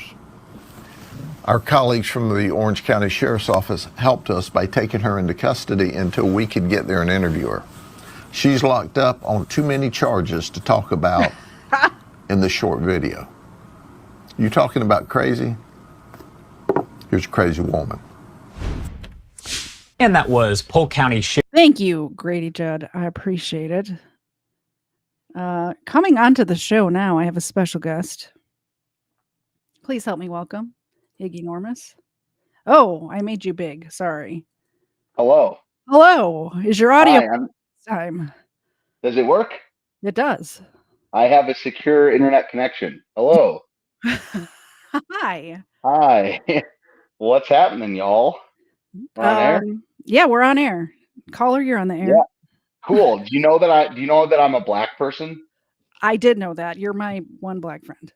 I just play. So for those that are lacking context, I look, I have no idea what we're talking about on this show. So I'm going to talk about black people. We were talking about a lady running her 16-month-old child over with their car, but Okay. go for it. But it's a great transition for me to talk about running. Okay. You know, she did her own type of running. Yeah. And so I just played basketball against a bunch of urban teens, Mhm. and I did really well. So you're a golfer and a basketball player? Yes, exactly. That's good. So anyway, I'm doing well. Just Oh, we lost him. Why is it that every time he calls into my show, he cannot get his butt to internet? I don't understand. I guess we're going to go on to the next story and see if he comes back. I want to make him plug what he wants to plug as soon as he gets back, and then we can sit around and oh, here he is. Okay. I swear. Okay, you're back. I swear. So I swear. could you please plug what you need to plug before we lose you again? Oh, that's cool. Well, let's chill for a little bit. I mean, yeah, no, that's all right. I mean, if your connection can hold up for a little bit. It's weird. I have secure internet. Yeah, let's chill for a little bit. Don't play. I don't want to just whore myself to my own craft. Let's chill. Were you guys watching Grady Judd? We were. What a We great just guy. finished. I know we just finished that segment. Yeah. Yeah, this woman in Florida ran her boyfriend was holding their and he's gone again. And he's gone again. This is not good for my show, by the way. This bad connection thing, not great. Not great for my show, by the way. We'll see if he comes back. I have a feeling any second he's going to come back. Let me find the next story while we're waiting for him. What is this? All right. He's back. Yo, what are we doing? Okay. I figured it out. This is not good for my show, by the way. I know it's yeah.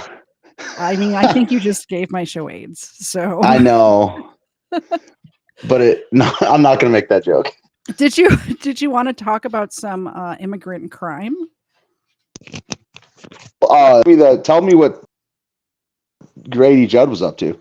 Oh, so this woman got into a fight with her boyfriend. So he went outside of their house. So she got into her car, and he's holding their 16-month-old baby at the time. Oof. And ends up running them both over. And Grady Judd was talking about it. So that was it was just a little short. And this is a Crimeland right now, right? Not an overruled. It is. Yes, Okay. It's a crime. Okay, so I can show up. You're not allowed to come to Overruled unless. But I did such a good job. Like, you can't just pop in. Yeah, I wish all what's it called? I wish all sheriffs were like Grady Judd. I know. Well, the sheriff where I live was giving me some hope at one point, and then not so much anymore. He needs to get in front of the camera more, is what I'm saying. He did great when he had to get in front of the camera when there was a crime that made national news in my area. He's gone again. I can't believe it. I can't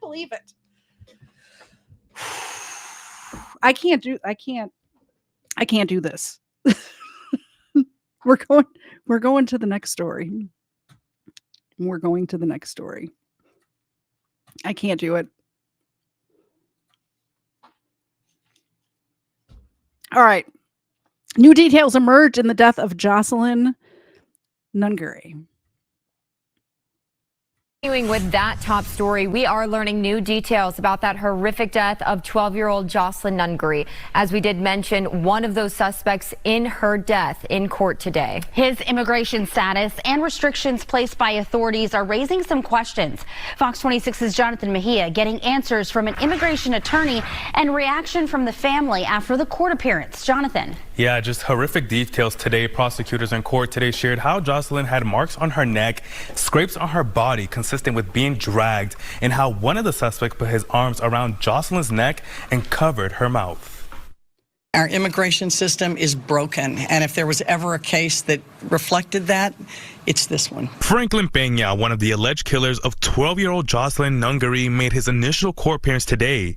A 12-year-old, guys. We're talking about a 12-year-old little girl. So just keep that in the back of your head when we watch this.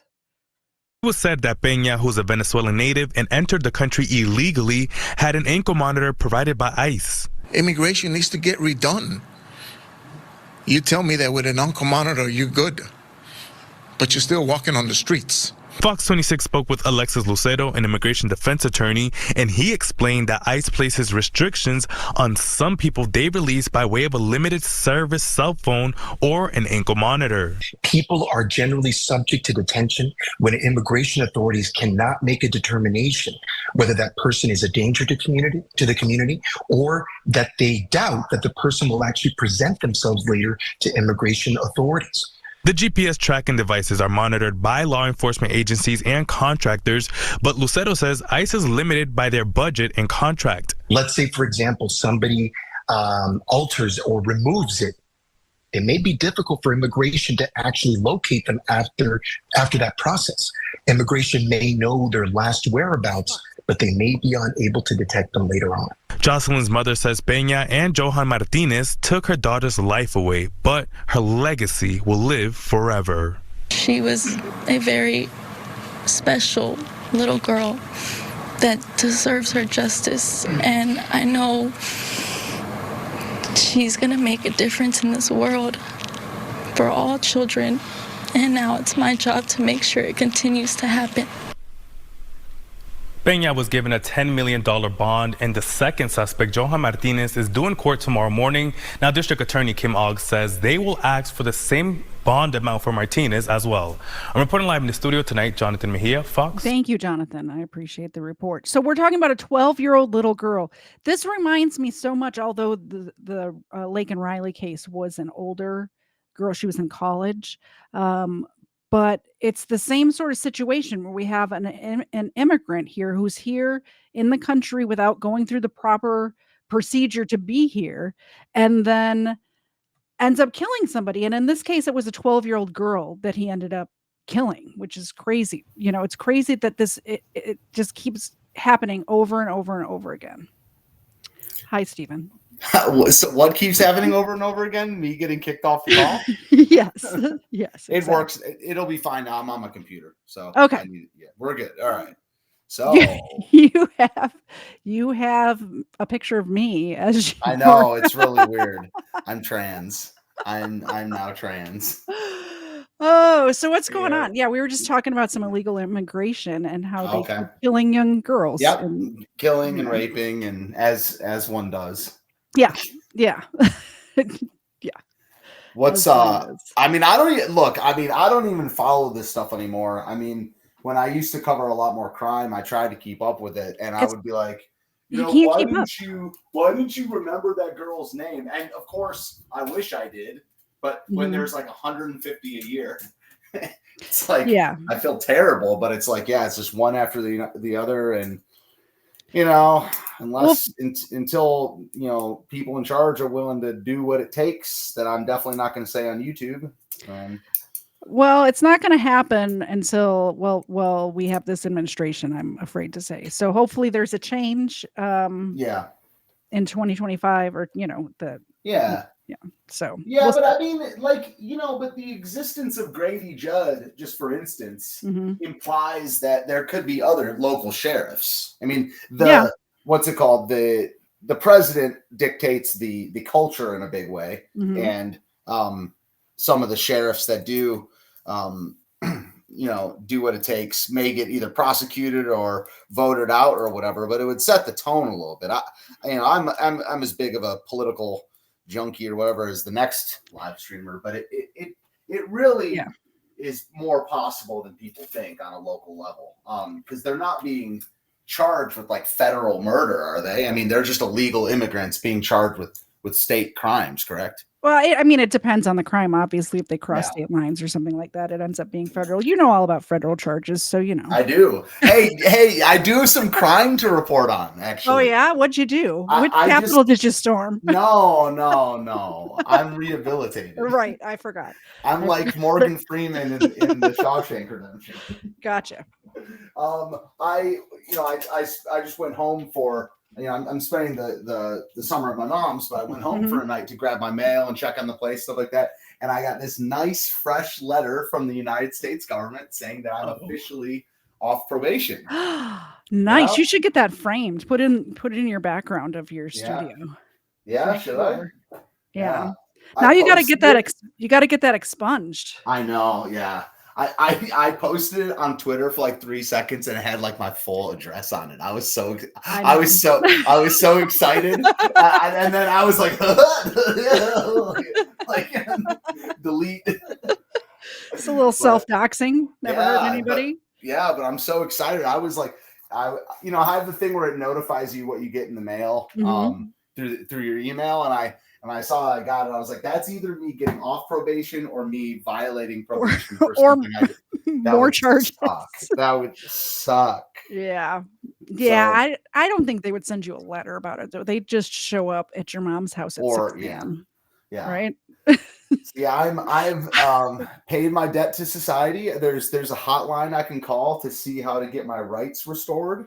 How serendipitous would it be, though, if you did happen to violate something and you happen to be staying it with your mom again when they came to get you? Like, poor lady. I mean, it wouldn't even be that bad for me. I would just be like, dang, like, yeah, that would suck. But yeah, I'm a whole. I've been made whole. I can potentially buy guns again. Yeah, I never got my right to vote taken. Not that I well, because it was a misdemeanor, right? Right, exactly. Yeah. So picketing, parading, or demonstrating in a federal building was the charge that I. You gotta stop parading, man. I know. During Pride Month, even I've classically been anti-parade. Exactly. Stay anti-parade. Yeah, so it's just in time for me to go do a really cool thing this coming weekend at a good friend's house. What's this weekend? Oh, right. Yeah. I don't know if you're allowed to. Do you tell your fans about that? Yeah, I'm having a party. Cool. All of you who are watching right now, you're not invited. So must be stream. there's that. Steven's invited. He's going to be here this time. Yeah, you'll be here this time. We should do a show, like live in person. Yeah. I don't know. I don't know what we'll talk about, but something. Are you streaming? You streaming that Sunday, like the 7th? Sunday at 4:30 Eastern every Sunday. No matter where I am, I try to hit the live button from wherever I am. So yeah, let's do it. Like we should stream on Sunday and Monday. Oh yeah, for sure. We could do Sunday or mine on Monday. Yeah, perfect. What's funny is this morning, like my Google Drive or whatever it is, like sometimes pushes through memories, and this morning it pushed through a photo of you at the Leo Frank memorial thing. Yeah, I almost sent it to you. It was pretty funny. I mean, look, hey, listen, I'm as anti-Semitic as the next guy, right? But they did that guy. They did that guy dirty. Yeah, they stuck that memorial like under a freeway. Yeah, they did. They did. Like under a freeway in the ghetto across from a chicken joint, dude. It was like in the parking lot of a taco stand. Yeah, not a chicken joint. Yeah, it's like it was a taco place. Yeah. Yeah, exactly. So yeah, we got to figure out like maybe a story to talk about, maybe a couple. We should talk about that one that I have personal knowledge of. Oh yeah, for sure. I looked into it that morning you sent it to me. I did. Yeah. It's interesting. It's not a whole like 2-hour episode, but Yeah. it's definitely we can cover that and a couple other things for sure. Maybe we can pick like 3 or 4. It might be cool to do like some like political crime. I know you don't do that much, but that's my, the couple espionage cases or treason, stuff like that. Right? Get behind that. Yeah, I know a good amount of those. I can pick 3 or 4. Some picketing, parading crimes. Yeah. But yeah, I mean, so that Dankovich case that I sent you. For people that don't know, there's this guy from Oakland County, Michigan. This kid that stabbed his mom like 110 times. Yeah, 111. Yeah. Yeah, and so his last name is Dankovich, and his dad was my family chiropractor for a couple of years, and this happened when I was in high school, and I got like interviewed for it. Not by the cops, but like we did like it was really gay. We did this like coping like in one of our classes, like how to cope with teen violence, like violence in the area. Your classmate just murdered somebody. It wasn't my classmate. Yeah, it wasn't my classmate. But yeah, and I told the class, I was like, I met this guy before. And they're like, what was he like? I was like, even cooler now. Just kidding. But it was like weird because I'd met the guy and met his family, and it was like, I don't know, didn't seem like a stabber. Well, we'll get into it next week, but yeah, he didn't seem like the type at all, by the way. No. And like the dad was cool. And, I don't know, it was really, he was really, like really an weird. honor roll student and never had been in trouble. Like it was just out of nowhere. So yeah. Yeah, we'll talk about that next week. And really, if we have a half an hour story and it's you and I telling it, we could draw it out for an hour and a half, honestly. No. No. What are you talking about? I'm just saying both of us have the gift of gab is all I'm saying. Yo, you know what you should cover though? I mean, please tell me what I should cover on my channel. Go ahead. No, I'm saying like your fans are not just into crime, they're into you. And I want you to cover your haters. This guy from today is hilarious. I would put that on black. Like, I'm just saying, I'm not trying to tell you what to cover at your show. But I am saying that, like, when you have regular fans, they're bought into you as a brand. And I want to know about, like, this is the good stuff. Like, at the beginning of the show, you, like, introduce the show. And you say, before we get into the show, I want to talk Here's like this week's haters. We'll do that stuff is so compelling. That video, I think I put it in the group chat. That video. So for those of you that are listening, there's this guy. Like, so every do you ever talk about this stuff on air? I don't. Okay, no. Okay, so check this out, people. Give me the floor for just a minute. Katie has like 25 to 50 different mass haters, like, and they all vary as far as like stalker level. They're all like equally. That one today was freaky. Yeah, like so. So Katie, go to Katie's comment section if you guys want some free entertainment. Go to, once Katie gets done, watch her show. It's a great show. Thank you. At the end, go to her comment section and then search her on YouTube or BitChute. Yeah. People do streams about this chick. And it's like, these are all like the biggest. I mean, I thought I was a loser. Well, you are also a loser, but yeah. Yeah, but like, so anyway, I find this to be like very compelling content. I don't know how to work it into your like show brand, but you know, I think this stuff is very, very compelling. I mean, some of them. You know, I think I'm rebranding the second channel, the Friday Night Crime channel, and maybe I'll cover this stuff over there, like the gaming. Like we're gonna put like the gaming stuff. Like we did the GeoGuessr thing last night. Like that would be exclusively. I got to rebrand it though. We'll still do Friday Night Crime sometimes, but you know, yeah, that stuff is awesome. Can you believe that I'm big enough to have a second channel? That's crazy to me. How big's your channel? How big's your main? Like 4,200 something. Yeah, 4,180. So I don't know. Yeah. Not bad. I'm kind of salty about it, but you know, it's all right. Dude, you had so many. It's not your fault you lost your channel. We're up to like 5,000, right? Yeah, I never lost a channel. I don't know what you're I'm talking sorry. about. That would mean I'm in violation of. No, I meant your twin brother. Hypothetically. Hypothetically. You're right. Yeah. My bad. No. So what are you covering for the rest of your show? You got anything left? I have man accused with killing Maryland mom Rachel Morin held without bond. I think that's another immigrant one.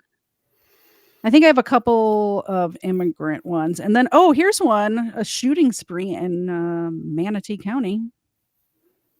Oh, you know what? I had one that was from like a water park that was up by where you grew up. Let me see if I can find that one. Yeah. Is that the one in Rochester? It just happened? Yeah, it just happened. Yeah. This dude was talking about it when I was dominating at golf the other day. I thought I had it pulled out. Let me see. Yeah, it's pretty crazy that an Olympian professional athlete calls into your show and you just treat him like he's just some other guy. Just some guy. Some guy in the chat. Some guy in the chat, yeah. I thought I had it pulled up for today, but I guess I don't. I do have this one where a guy shot his family in Florida. You want to watch that? Sure. Yeah. Hit it. All right. No, that's the wrong one. Got it. Okay. Here we go. Cool. Shooting spree leaves 3 women dead in Manatee County. Suspect killed by deputies. Accused of shooting them are all dead this morning after a string of shootings that began in Manatee County and ended near the Florida-Georgia state line. And one of the victims is the suspect's mother. Deputies say 28-year-old Javante Bryce shot his mother at the Motel 6. Javante, by the way, Javante Price. Is just off of I-75 in Bradenton. That's where we find it on your sides. Trevor Sahaki live with the very latest details. Some heartbreaking news here, Trevor. It really is heartbreaking, and there is still a lot that we don't know, Deanne, and still a lot that investigators don't know. They are trying to figure out why Javante Bryce would have shot his own mother as well as these 2 other women, and all that's left of the scene here at this Motel 6 is that crime scene tape that you see, the yellow crime scene tape right in front of the sign. These news crews crack me up. They're like zooming in on like the trash crime scene tape left behind, like an artistic shot of the crime scene tape. Like, what are we doing here? That is Bud. Look at that. Oh my gosh, man. Yeah. We're told our crews at the 2 other crime scenes also found a basically clear scene at those as well at this point. Now, the shooting spree started here at the... It's like, and here we have the crime scene. Oh, wait, that's some silly string. Like, oh, yeah. Like, from a distance, it looks like literally a kid just shot silly string. Yeah, zoom out a little bit more. Yeah, keep going to the wider shot. Keep going back like 20 seconds. Yeah, Like, yeah. Oh wait, no, that's just some spray paint that the kids put on. Back to you, though. Like, honestly, if personally myself, if I was a cameraman for a news crew, I honestly would be doing the same stuff too, because I'd be so mad that my artistic life was being squashed by this news crew, just or this news station. I'd be like, I need an artistic shot. I got a degree in studying camera work. Yeah.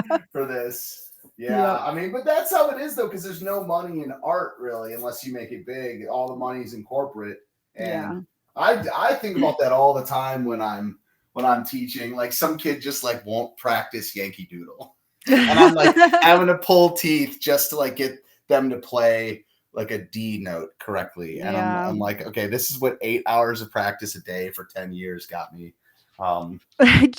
You know what I find myself doing? I just did it the other day. One of my landscapers that works for me, there was weeds that they should have gotten. And I did such a pretty artistic shot of this weed in a parking lot. I blurred the background and I'm like, what am I doing? I need to let my artistic self out sometimes. And it's apparently you're a good artist. You're a really good artist. Thank you very much. I appreciate you really are. I'm impressed by your skills. Thank you. Yeah. Did you hear that, people? I'm not only charming and beautiful, I'm also a good artist. Yeah. Now go make me a racist thumbnail and then in 5 seconds. Audience, did you know that you can get a strike on Canva? You can. Yo, can I tell the people? Can I tell them? Yes. All right. So I will have you know that this is not Katie's doing. This is my doing. Okay. We share an account. Now I made a video about these two guys arguing the case for why killing baby Hitler is okay, right? And that's a philosophical question that has been gone over many times. That people talk about all the time. So I made a thumbnail of a woman pushing a stroller and the kid's face is Hitler, and I have a semi truck and it's gone. I think they deleted that thumbnail, but I made it. Yeah, but I made that thumbnail, and it's when we were hanging out. We were together. The next day, our Canva account got temporary. I guess my project got deleted, and it's a dude can't wonder. I guess not. A dude can't just wonder about stuff these days. I didn't know Canva had it's an artist, or it's an artistic platform to make art on, and they have restrictions on what kind of art you can make, which is just insane to me. Yeah, absolutely. It's insane. So anyway, all right, let's hear what happened to this Javante Bryce. Yeah. Crime scene tape right in front of the sign. We're told our crews at the two other crime scenes also found a basically clear scene at those as well at this point. Now, the shooting spree started here at this Motel 6 in Bradenton, where, as we mentioned, officials said Bryce shot his own mother around 9:15 last night. They said witnesses ID'd Bryce as the shooter. Then about half an hour later, deputies went to another shooting in Palmetto, where a 29-year-old woman was shot inside a parked SUV and later died. Again, the sheriff's office said witnesses told them Bryce was the shooter. Around 20 minutes later, Bradenton police responded to a third shooting where they learned Bryce shot a third woman who died at the hospital. Now, after these 3 murders, the Manatee County Sheriff's Office put out a statewide BOLO for Bryce and his vehicle, and it was the Hamilton County Sheriff's deputies that ended up finding him, tracking him all the way to near the Florida and Georgia state line. They got into a shootout with Bryce. We're told Bryce fired at them. They fired back, ended up shooting and killing him. And we're told that Manatee County Sheriff's detectives learned later Bryce was planning on going to Georgia to kill yet another person, so they were able to stop him. It was me. It was one of my haters. Yeah. Sorry to laugh at this. This is horrible. He killed his family. It's terrible. You should never ever laugh. You should never ever laugh at anything tragic ever again. I know. Yeah. So he died there? He died on the Georgia-Florida state line. Yeah. The Glock was found sideways. Sideways in his it was found sideways next to his they have, the what's it called? The silhouette. They draw the silhouette, and it's got it's got a sideways Glock. It's got his pants close to his his knees. Yeah.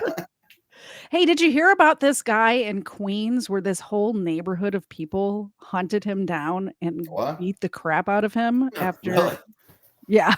So, this guy like assaulted some girls in a park, and the girls put out a like a I think it was a guy and a girl, and he like kidnapped this young couple and assaulted the girl.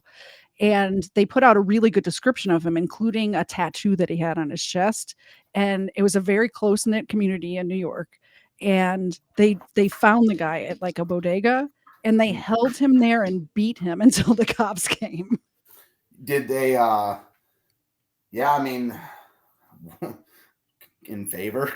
Like yeah, I mean, you know, I obviously you've seen me debate this many, many times. Me and you agree. I remember one time you put something in the chat that was about this issue, and me and you had the exact same take. You remember what I'm talking about? I don't. Like where there was like that guy that it was just like someone on the internet was like, this is a pedophile, and then like people beat him within an inch of his life. Oh, yeah. You can't be calling people pedophiles if they're not pedophiles. Like, Well, let's not I do mean, that.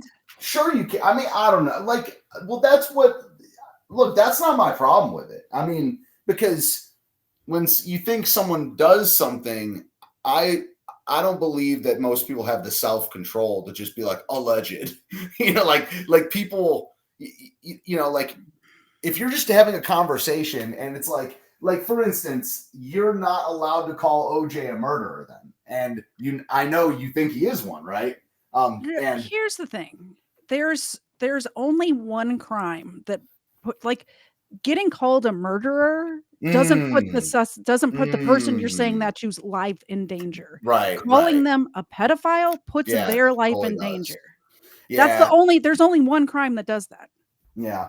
Well, what I was saying though is like, I don't think even if the person is that, maybe I got your take wrong or whatever, but even if they like are a murderer or are a pedophile, you shouldn't be allowed to just kill them. No, absolutely not. Yeah, that's what I thought you were saying. So we agree on that too. Yeah. I was saying both things. Like, first of all, are we supposed to just take this guy's word for it? Yeah. A. Yeah.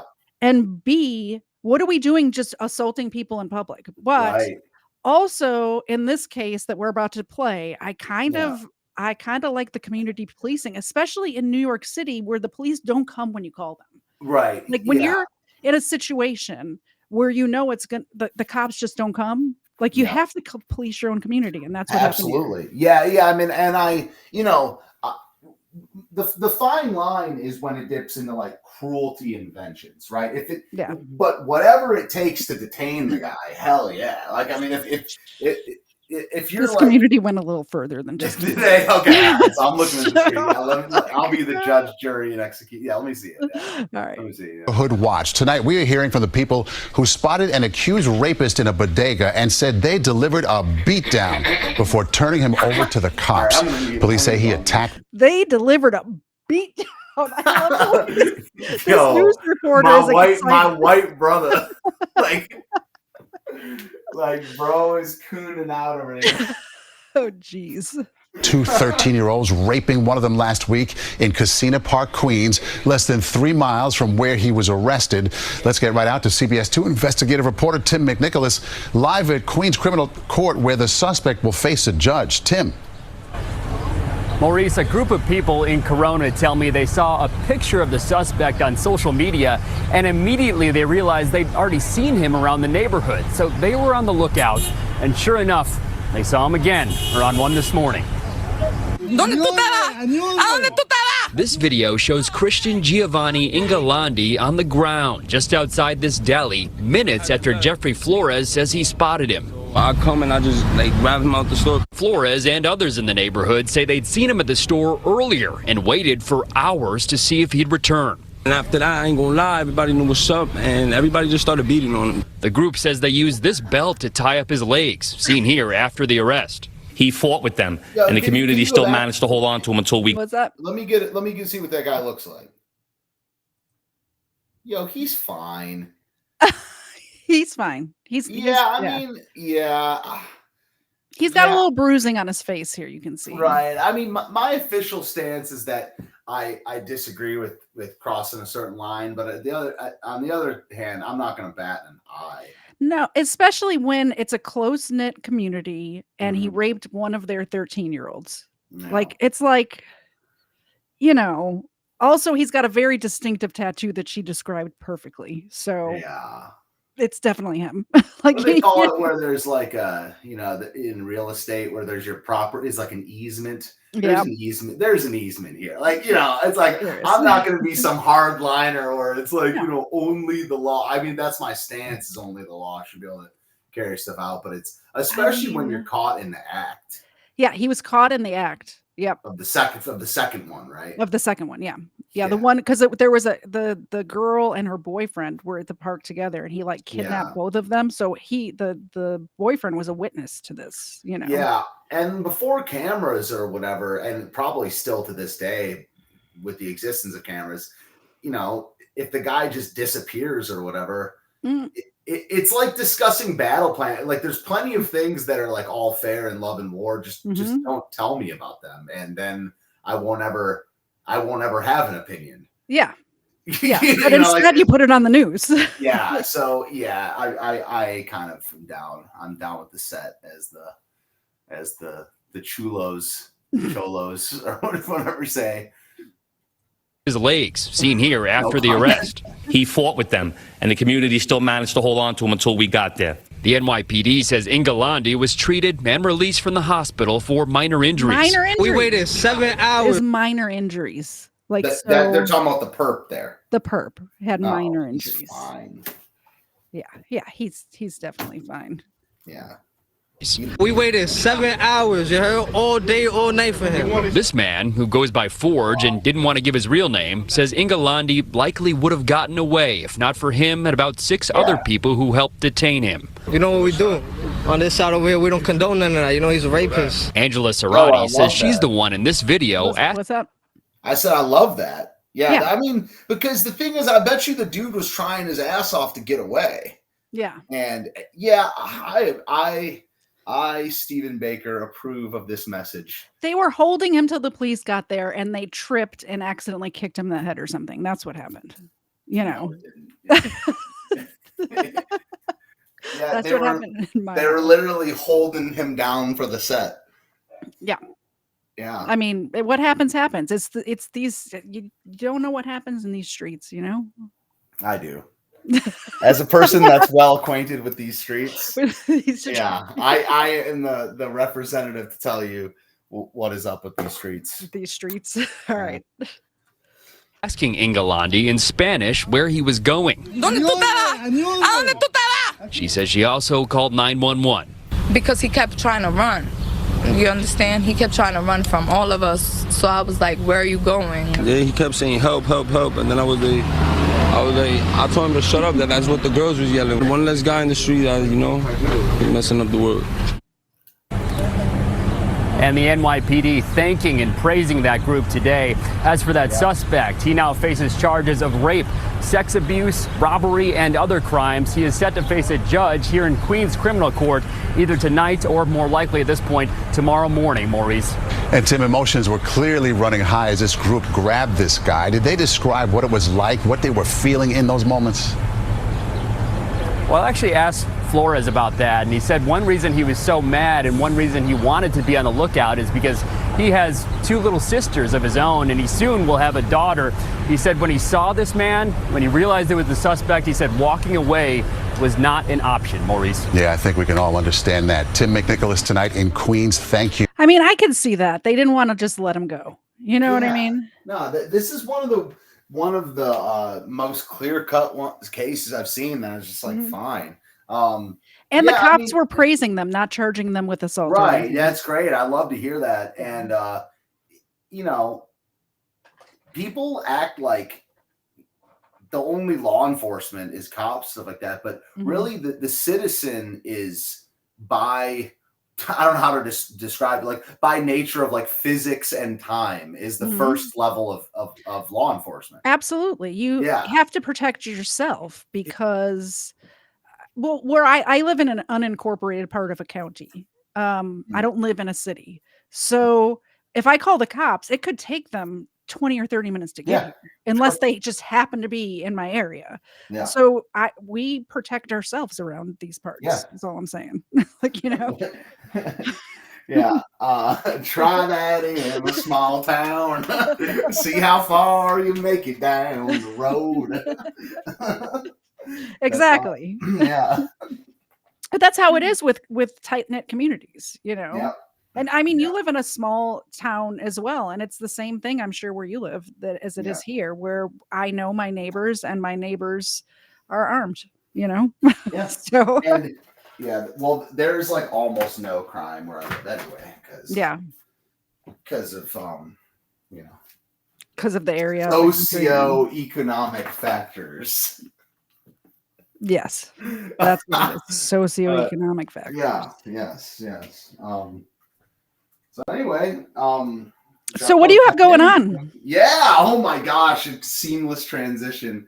Well, next weekend I'm going to a really cool party. But you meant something else, right? I did. Oh yeah. All right. So here's the deal, everybody.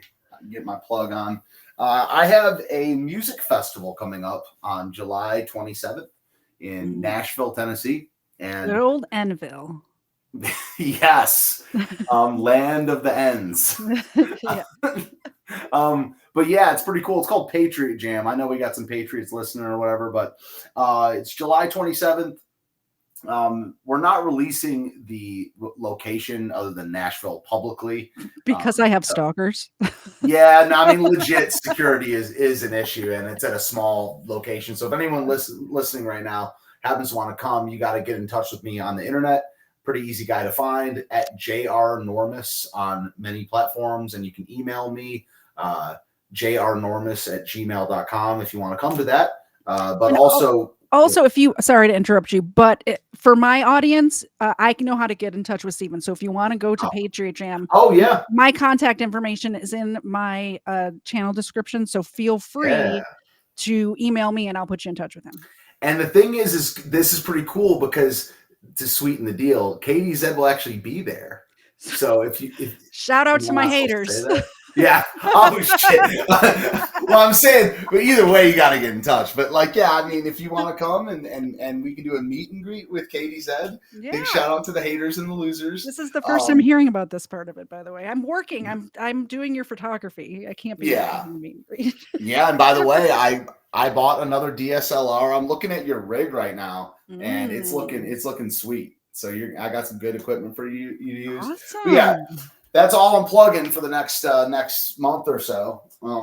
But yeah, Patriot Jam, July 27th. But we're also streaming it online. So if you look at, I guess it's called Patriot Jam Official on YouTube. I should have had that link. I should have had that link too. Let me see if I can find it. You filibuster. I'll see if I can find it. Yeah, that's cool. Yeah, so it's going to be live streamed. We got some good right-wing artists, but it's not going to be overly political. It's just like me and a couple of the people that got involved with this have been like literally blacklisted from clubs in the music scene for years. So I haven't really been performing that much. So Patriot Jam, it'll be streamed on Rumble, on YouTube, and all that good stuff, as well as Twitter. You know, Katie, if you go to our Twitter account, to our link tree, that's there, what I'm gonna have to do. Link in bio, you'll go to the YouTube. All right. Yeah, it's right there. But it's gonna be pretty cool. I'm performing for actually 3 hours. Really? Yeah, because I'm doing a solo set. I'm backing up this girl on guitar, this girl Reactive May, for 40 minutes, and then I'm playing a band set. And then I guess maybe sitting in with something later. But it's good to be back. Music. I haven't done music in forever. But we also should stream part of your party. We should do that for your live music. I don't know, because there might be some people here who are not. I will have some internet famous people. Let's be frank, will be here in my home. Well, what I was saying is just point the camera in one direction rather than doing a roaming cam that people are afraid of showing their face. Just point it in one direction and have do a 20-minute stream with a host. I nominate me. You're gonna get my channel a strike if I leave you in charge. No, I know what I'm doing now. I know what I'm doing. Yeah, I do. I just dropped the YouTube link for Patriot Jam follow. official. You guys will enjoy it. It's not going to be. I know some. Look, hey, let's break the ice here. I know some of the people listening right now don't like me. It's no surprise. It's fine, but this will actually be cool. It's not going to be very me branded. It's going to be music. It's going to be a great time. There's going to be pizza. We're going to be selling some beers. It's going to be very wholesome. And if you one of the haters, one of the, are you bringing the dogs? No. No, that's AIDS. I guess. I don't think the dogs are allowed at the Airbnb. Oh, I know that doesn't bother you because you don't have an Airbnb. Yeah, account, no, but I am gonna apply. That's one of my next steps. I have to apply and send them my probation thing as well as my charges that were. Do you think they'll give you? Will they give you your account back? Probably not, but I think that I also could just start another one at this point. Get your spots. So yeah, that part sucks. Yeah, it does. Yeah. But what are you going to do? I will press on. I will change my name. Anything to become one with society again. to get your Airbnb so we can stop doing straw Airbnb purchases. That's so funny that's straight up what it is. That is, it's straw rental. What would you call it other than that? That's what it is for 2 years, by the way. Yeah, every time we got an Airbnb, I'm like, yo, dog, yo, get over here, dog.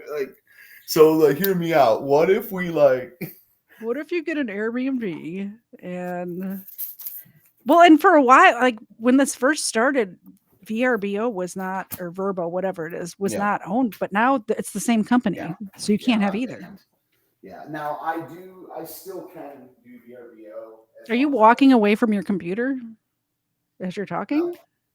I mean, is it too? Oh, sorry. I thought that it was picking up through my headphone. Nope. Did it? It was not. What the?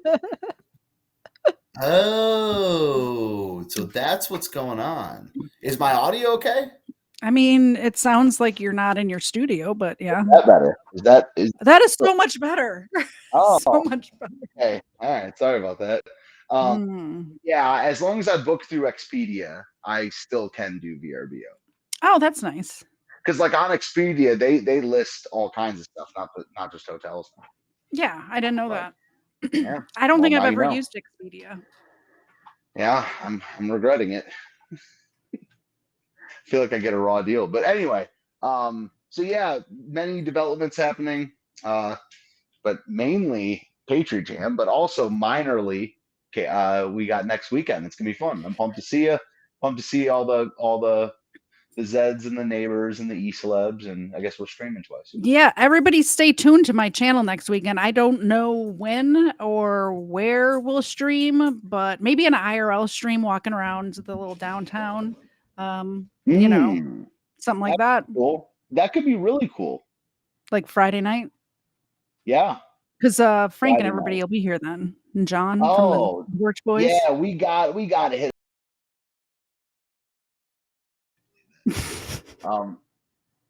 It's a cute town near me. Yeah. Yeah. All right. Did you want to stay for more crime, or did you? No, I don't, Katie. No, I do not. I have better things to do. I think you should check our DMs, and my most recent message I sent you is what I'm going to do right now. Right. Okay. I love you guys. See All right. Katie. See you. Have Bye. a good one, y'all. All right. All right. Leave. Goodbye. All right, guys. We're going to cover just a couple of more stories, and then we will be done for the day. So this one is about a man in Maryland. I should click to the right thing. So man accused with killing Maryland mom Rachel Morin held without bond. I think this is another one of those illegal immigration stories. I think I had a couple of them. I might be mistaken. And accused of murdering Rachel Morin as Victor Martinez Hernandez appeared before a Harford County judge this afternoon after being extradited back to Maryland yesterday. Authorities say Martinez Hernandez is accused of raping and beating Rachel Morin to death. This while she was out for a jog in Bel Air back in August of 2023. And he's also accused of another murder in his home country of El Salvador. Oh, yeah. He was arrested. This is the one. This is the one. I remember this one now. He is an illegal immigrant. And by the way, he killed somebody allegedly in El Salvador and then fled here and then killed somebody else. What are we doing? What are we doing here? A week ago, as you know, after a 10-month-long search for him, and our Harford County reporter Jessica Albert stays on this story tonight. She is live outside of the district courthouse in Bel Air with what happened inside that courtroom today. Jessica, good evening. Good evening, Rick. In court today, State's Attorney Allison Healy said that the murder of Rachel Morin was one of the most brutal and violent offenses she's ever seen happen here in Harford County. We learned a lot of new details about the suspect and the crimes he's accused of today. Victor Martinez Hernandez appeared by Zoom from the Harford County Detention Center for his bail hearing before a judge and several members of Rachel Morin's family. I certainly thought it was tough the first time to look at the eyes, even though it was on video, to look in the face of the man who's alleged to have taken your daughter's or your sister's life. Martinez Hernandez requires an interpreter because he only speaks Spanish. Even though he said very little during the hearing, in court we learned a lot more about him and the crimes he's accused of. Martinez Hernandez's public defender revealed the 23-year-old is a father to a 3-year-old girl and works to support her and his parents. We also learned more about how Rachel Morin died. State's Attorney Allison Healy says she had 10 to 15 head wounds, was strangled and sexually assaulted. At this point, I'm really just focused on getting justice for Rachel. Healy also revealed more about the homicide in El Salvador Martinez Hernandez is accused of. She says he and that victim were seen leaving a bar together the last week of 2022, and her body was discovered a few days later. However, Martinez Hernandez's public defender objected before the state's attorney could reveal any more details about that alleged crime. Attorney Randolph Rice, who represents Rachel's family, says these details were difficult for Rachel's mother to hear. Patty Morin was very emotional. The deputies handed her a box of Kleenex because she was crying. Again, looking in the face of somebody who is alleged to have killed your daughter has got to be tough. And this is the first time she's been that close to it. And we also learned from charging documents that Martinez Hernandez has family in Maryland that he was staying with from December of last year all the way up until last month. Detectives say they used items that Martinez Hernandez left behind at his family's home to connect him to Rachel Morin's murder. Martinez Hernandez is expected back in court on July 18th for a preliminary hearing. Reporting live tonight in Bel Air, Jessica Alpert for WJZ. Thank you, Jessica. But no bond for the So, yeah, that was another one. Crazy.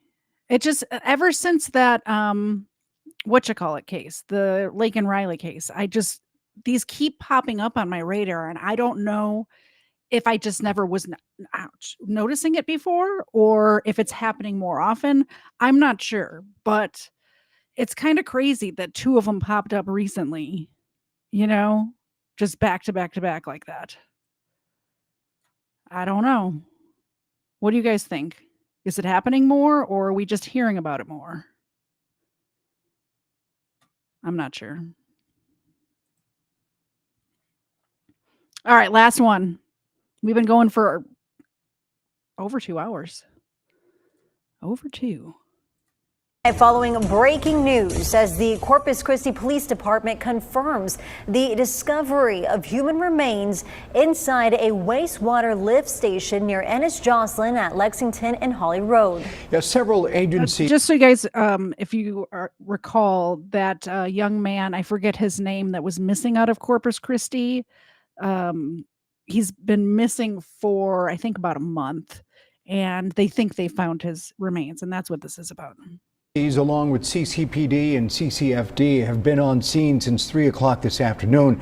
That's also where we find Josh Maxwell. He's live on scene for us tonight. Josh, what have you learned so far? Rudy Leslie, while the activity has died down quite a bit, I do want to say that it's still a very active investigation. In fact, when I've been out here since around 7:30, and the only trucks that I've been able to see leave from this stretch of road are from CCPD's forensic team and their crime. I cannot get over this guy's voice. I cannot get over his voice. How is this man a newscaster? How isn't there other work that you could be doing where you're using like your good qualification? Like, he sounds like Kermit the Frog with a lisp is what he sounds like. Lab team. Now, I also do want to point out that human remains were found at this wastewater collection site right here off of Lexington Road.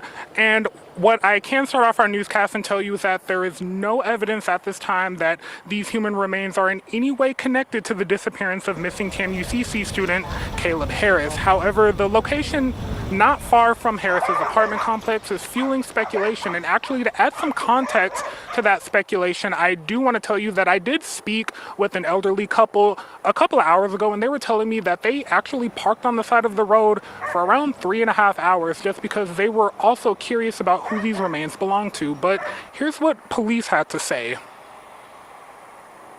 And to clarify, this whole location was searched days after the initial report. So all this whole area has been searched many times over by volunteers, specialized canine units. You're speaking of Caleb Harris? Yes.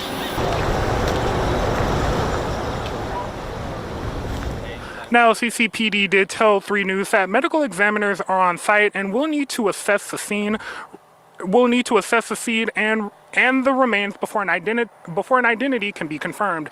And of course, we'll make sure to give you the latest both on air and online. But for now, reporting live from Lexington Road, Josh Maxwell, 3 News. Thank you, Lispy Kermit the Frog. I appreciate the report. So that's it. That's the show.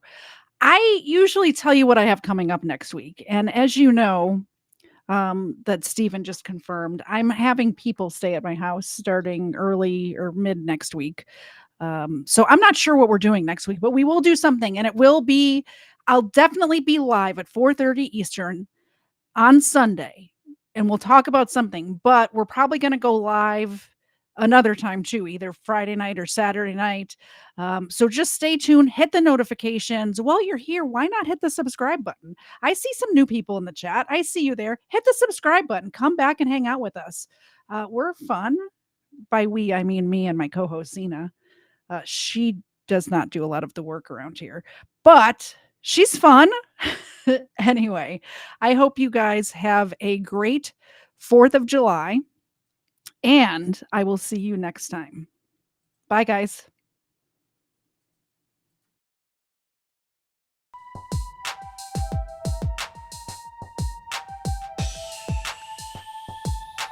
First Florida man was Hernando de Soto. First Florida man, Hernando de Soto. First Florida man was Hernando de Soto. Won't you so loco? Show off your photos, throw out your Twinkies, throw up your ho-hos, tuck in them pinkies. Them shits a no-no. The first Florida man was Hernando de Soto. Brought to my attention by the man with the mojo. My 8 subscriber, I'm a bagoso. Jump in them sinkies and dump them mimosos. The first Florida man was Hernando de Soto. First Florida man was Hernando de Soto. First Florida man was Hernando de Soto. Looking for new thrills, needed a new track of land. I used to dig The Simpsons, man. Bumping Biggie, Pop, Smash Mouth, and Simple Plan. No scrubs for the crease in my pimples, damn. From the south streets of southeast Michigan, hitting shuffle till I settled on a different jam. And when a dime won't do, a better nickel can. And let me tell you, when I used to dig them Simpsons, man. A funny thing about time, you can't get it back. A tight grip, but it rips the jacket. Slight lisp with a mix of traffic. You see about me, like Mr. Glass. Always wished I was a whiz at graphics. Take me back to the past where the hits were massive. You could hear Gladys Knight and the Pips on plastic. Misfit molasses. Delete my contacts just so I can stick to glass. glasses. Feel that skipped out, so I miss the classics. Aristotle of the bottle, Seneca of the sinful action, senator of the simple maxim. I swear for a skillful Saxon, I'm still relaxing. Who wanna take a dip in the mind sauce, making up for the time lost, forgetting all my past was when I sign off. Prime bribe, prime rib, Agent Smith, crime boss, popping red pills till my mind's off, mind's off. First Florida man. Endo de Soto. First Florida man. First Florida man was Hernando de Soto. Won't you so locals? Show off your photos. Throw out your Twinkies. Throw up your ho-hos. Tuck in them pinkies. Them shit's a no-no. The first Florida man was Hernando de Soto. Brought to my attention by the man with the mojo. My 8th subscriber, I'm a bagoso. Jump in them sinkies and dump them mimosos. The first Florida man was Hernando de Soto. First Florida man was Hernando de Soto. First Florida man was Hernando de Soto. Threw up that blue pill, moved to a new track. I slew the foothills of that voodoo sap. Micro beach tape decks, I'll sift through that, cause I'll do anything to get the old Simpsons back. Give me the news that make my mood react. I'll swim through the sewer just to make it to the truth intact. And you can shine up that voodoo with new shellac. I'll still do anything to get the old Simpsons back. Imagine thinking Karl Marx is new school Klingon like Huzu. They welcome the ways they can bring on the boots, dude. Declare a major, they get paid to pollute you. Self-ashamed neighbors never gaze when they scoop you. I wonder how we fight it. The 6th step is never enter in my tent uninvited. The 5th step is produce, no skills is no use. 4th step community preference is unity. 3rd step is nation, it's somewhat location, mostly relations, that's the situation. Next step family, patriarchal sanity. Safe under the canopy, ain't a place for anarchy. First step I just got to say it, no showboat. Step back and soak up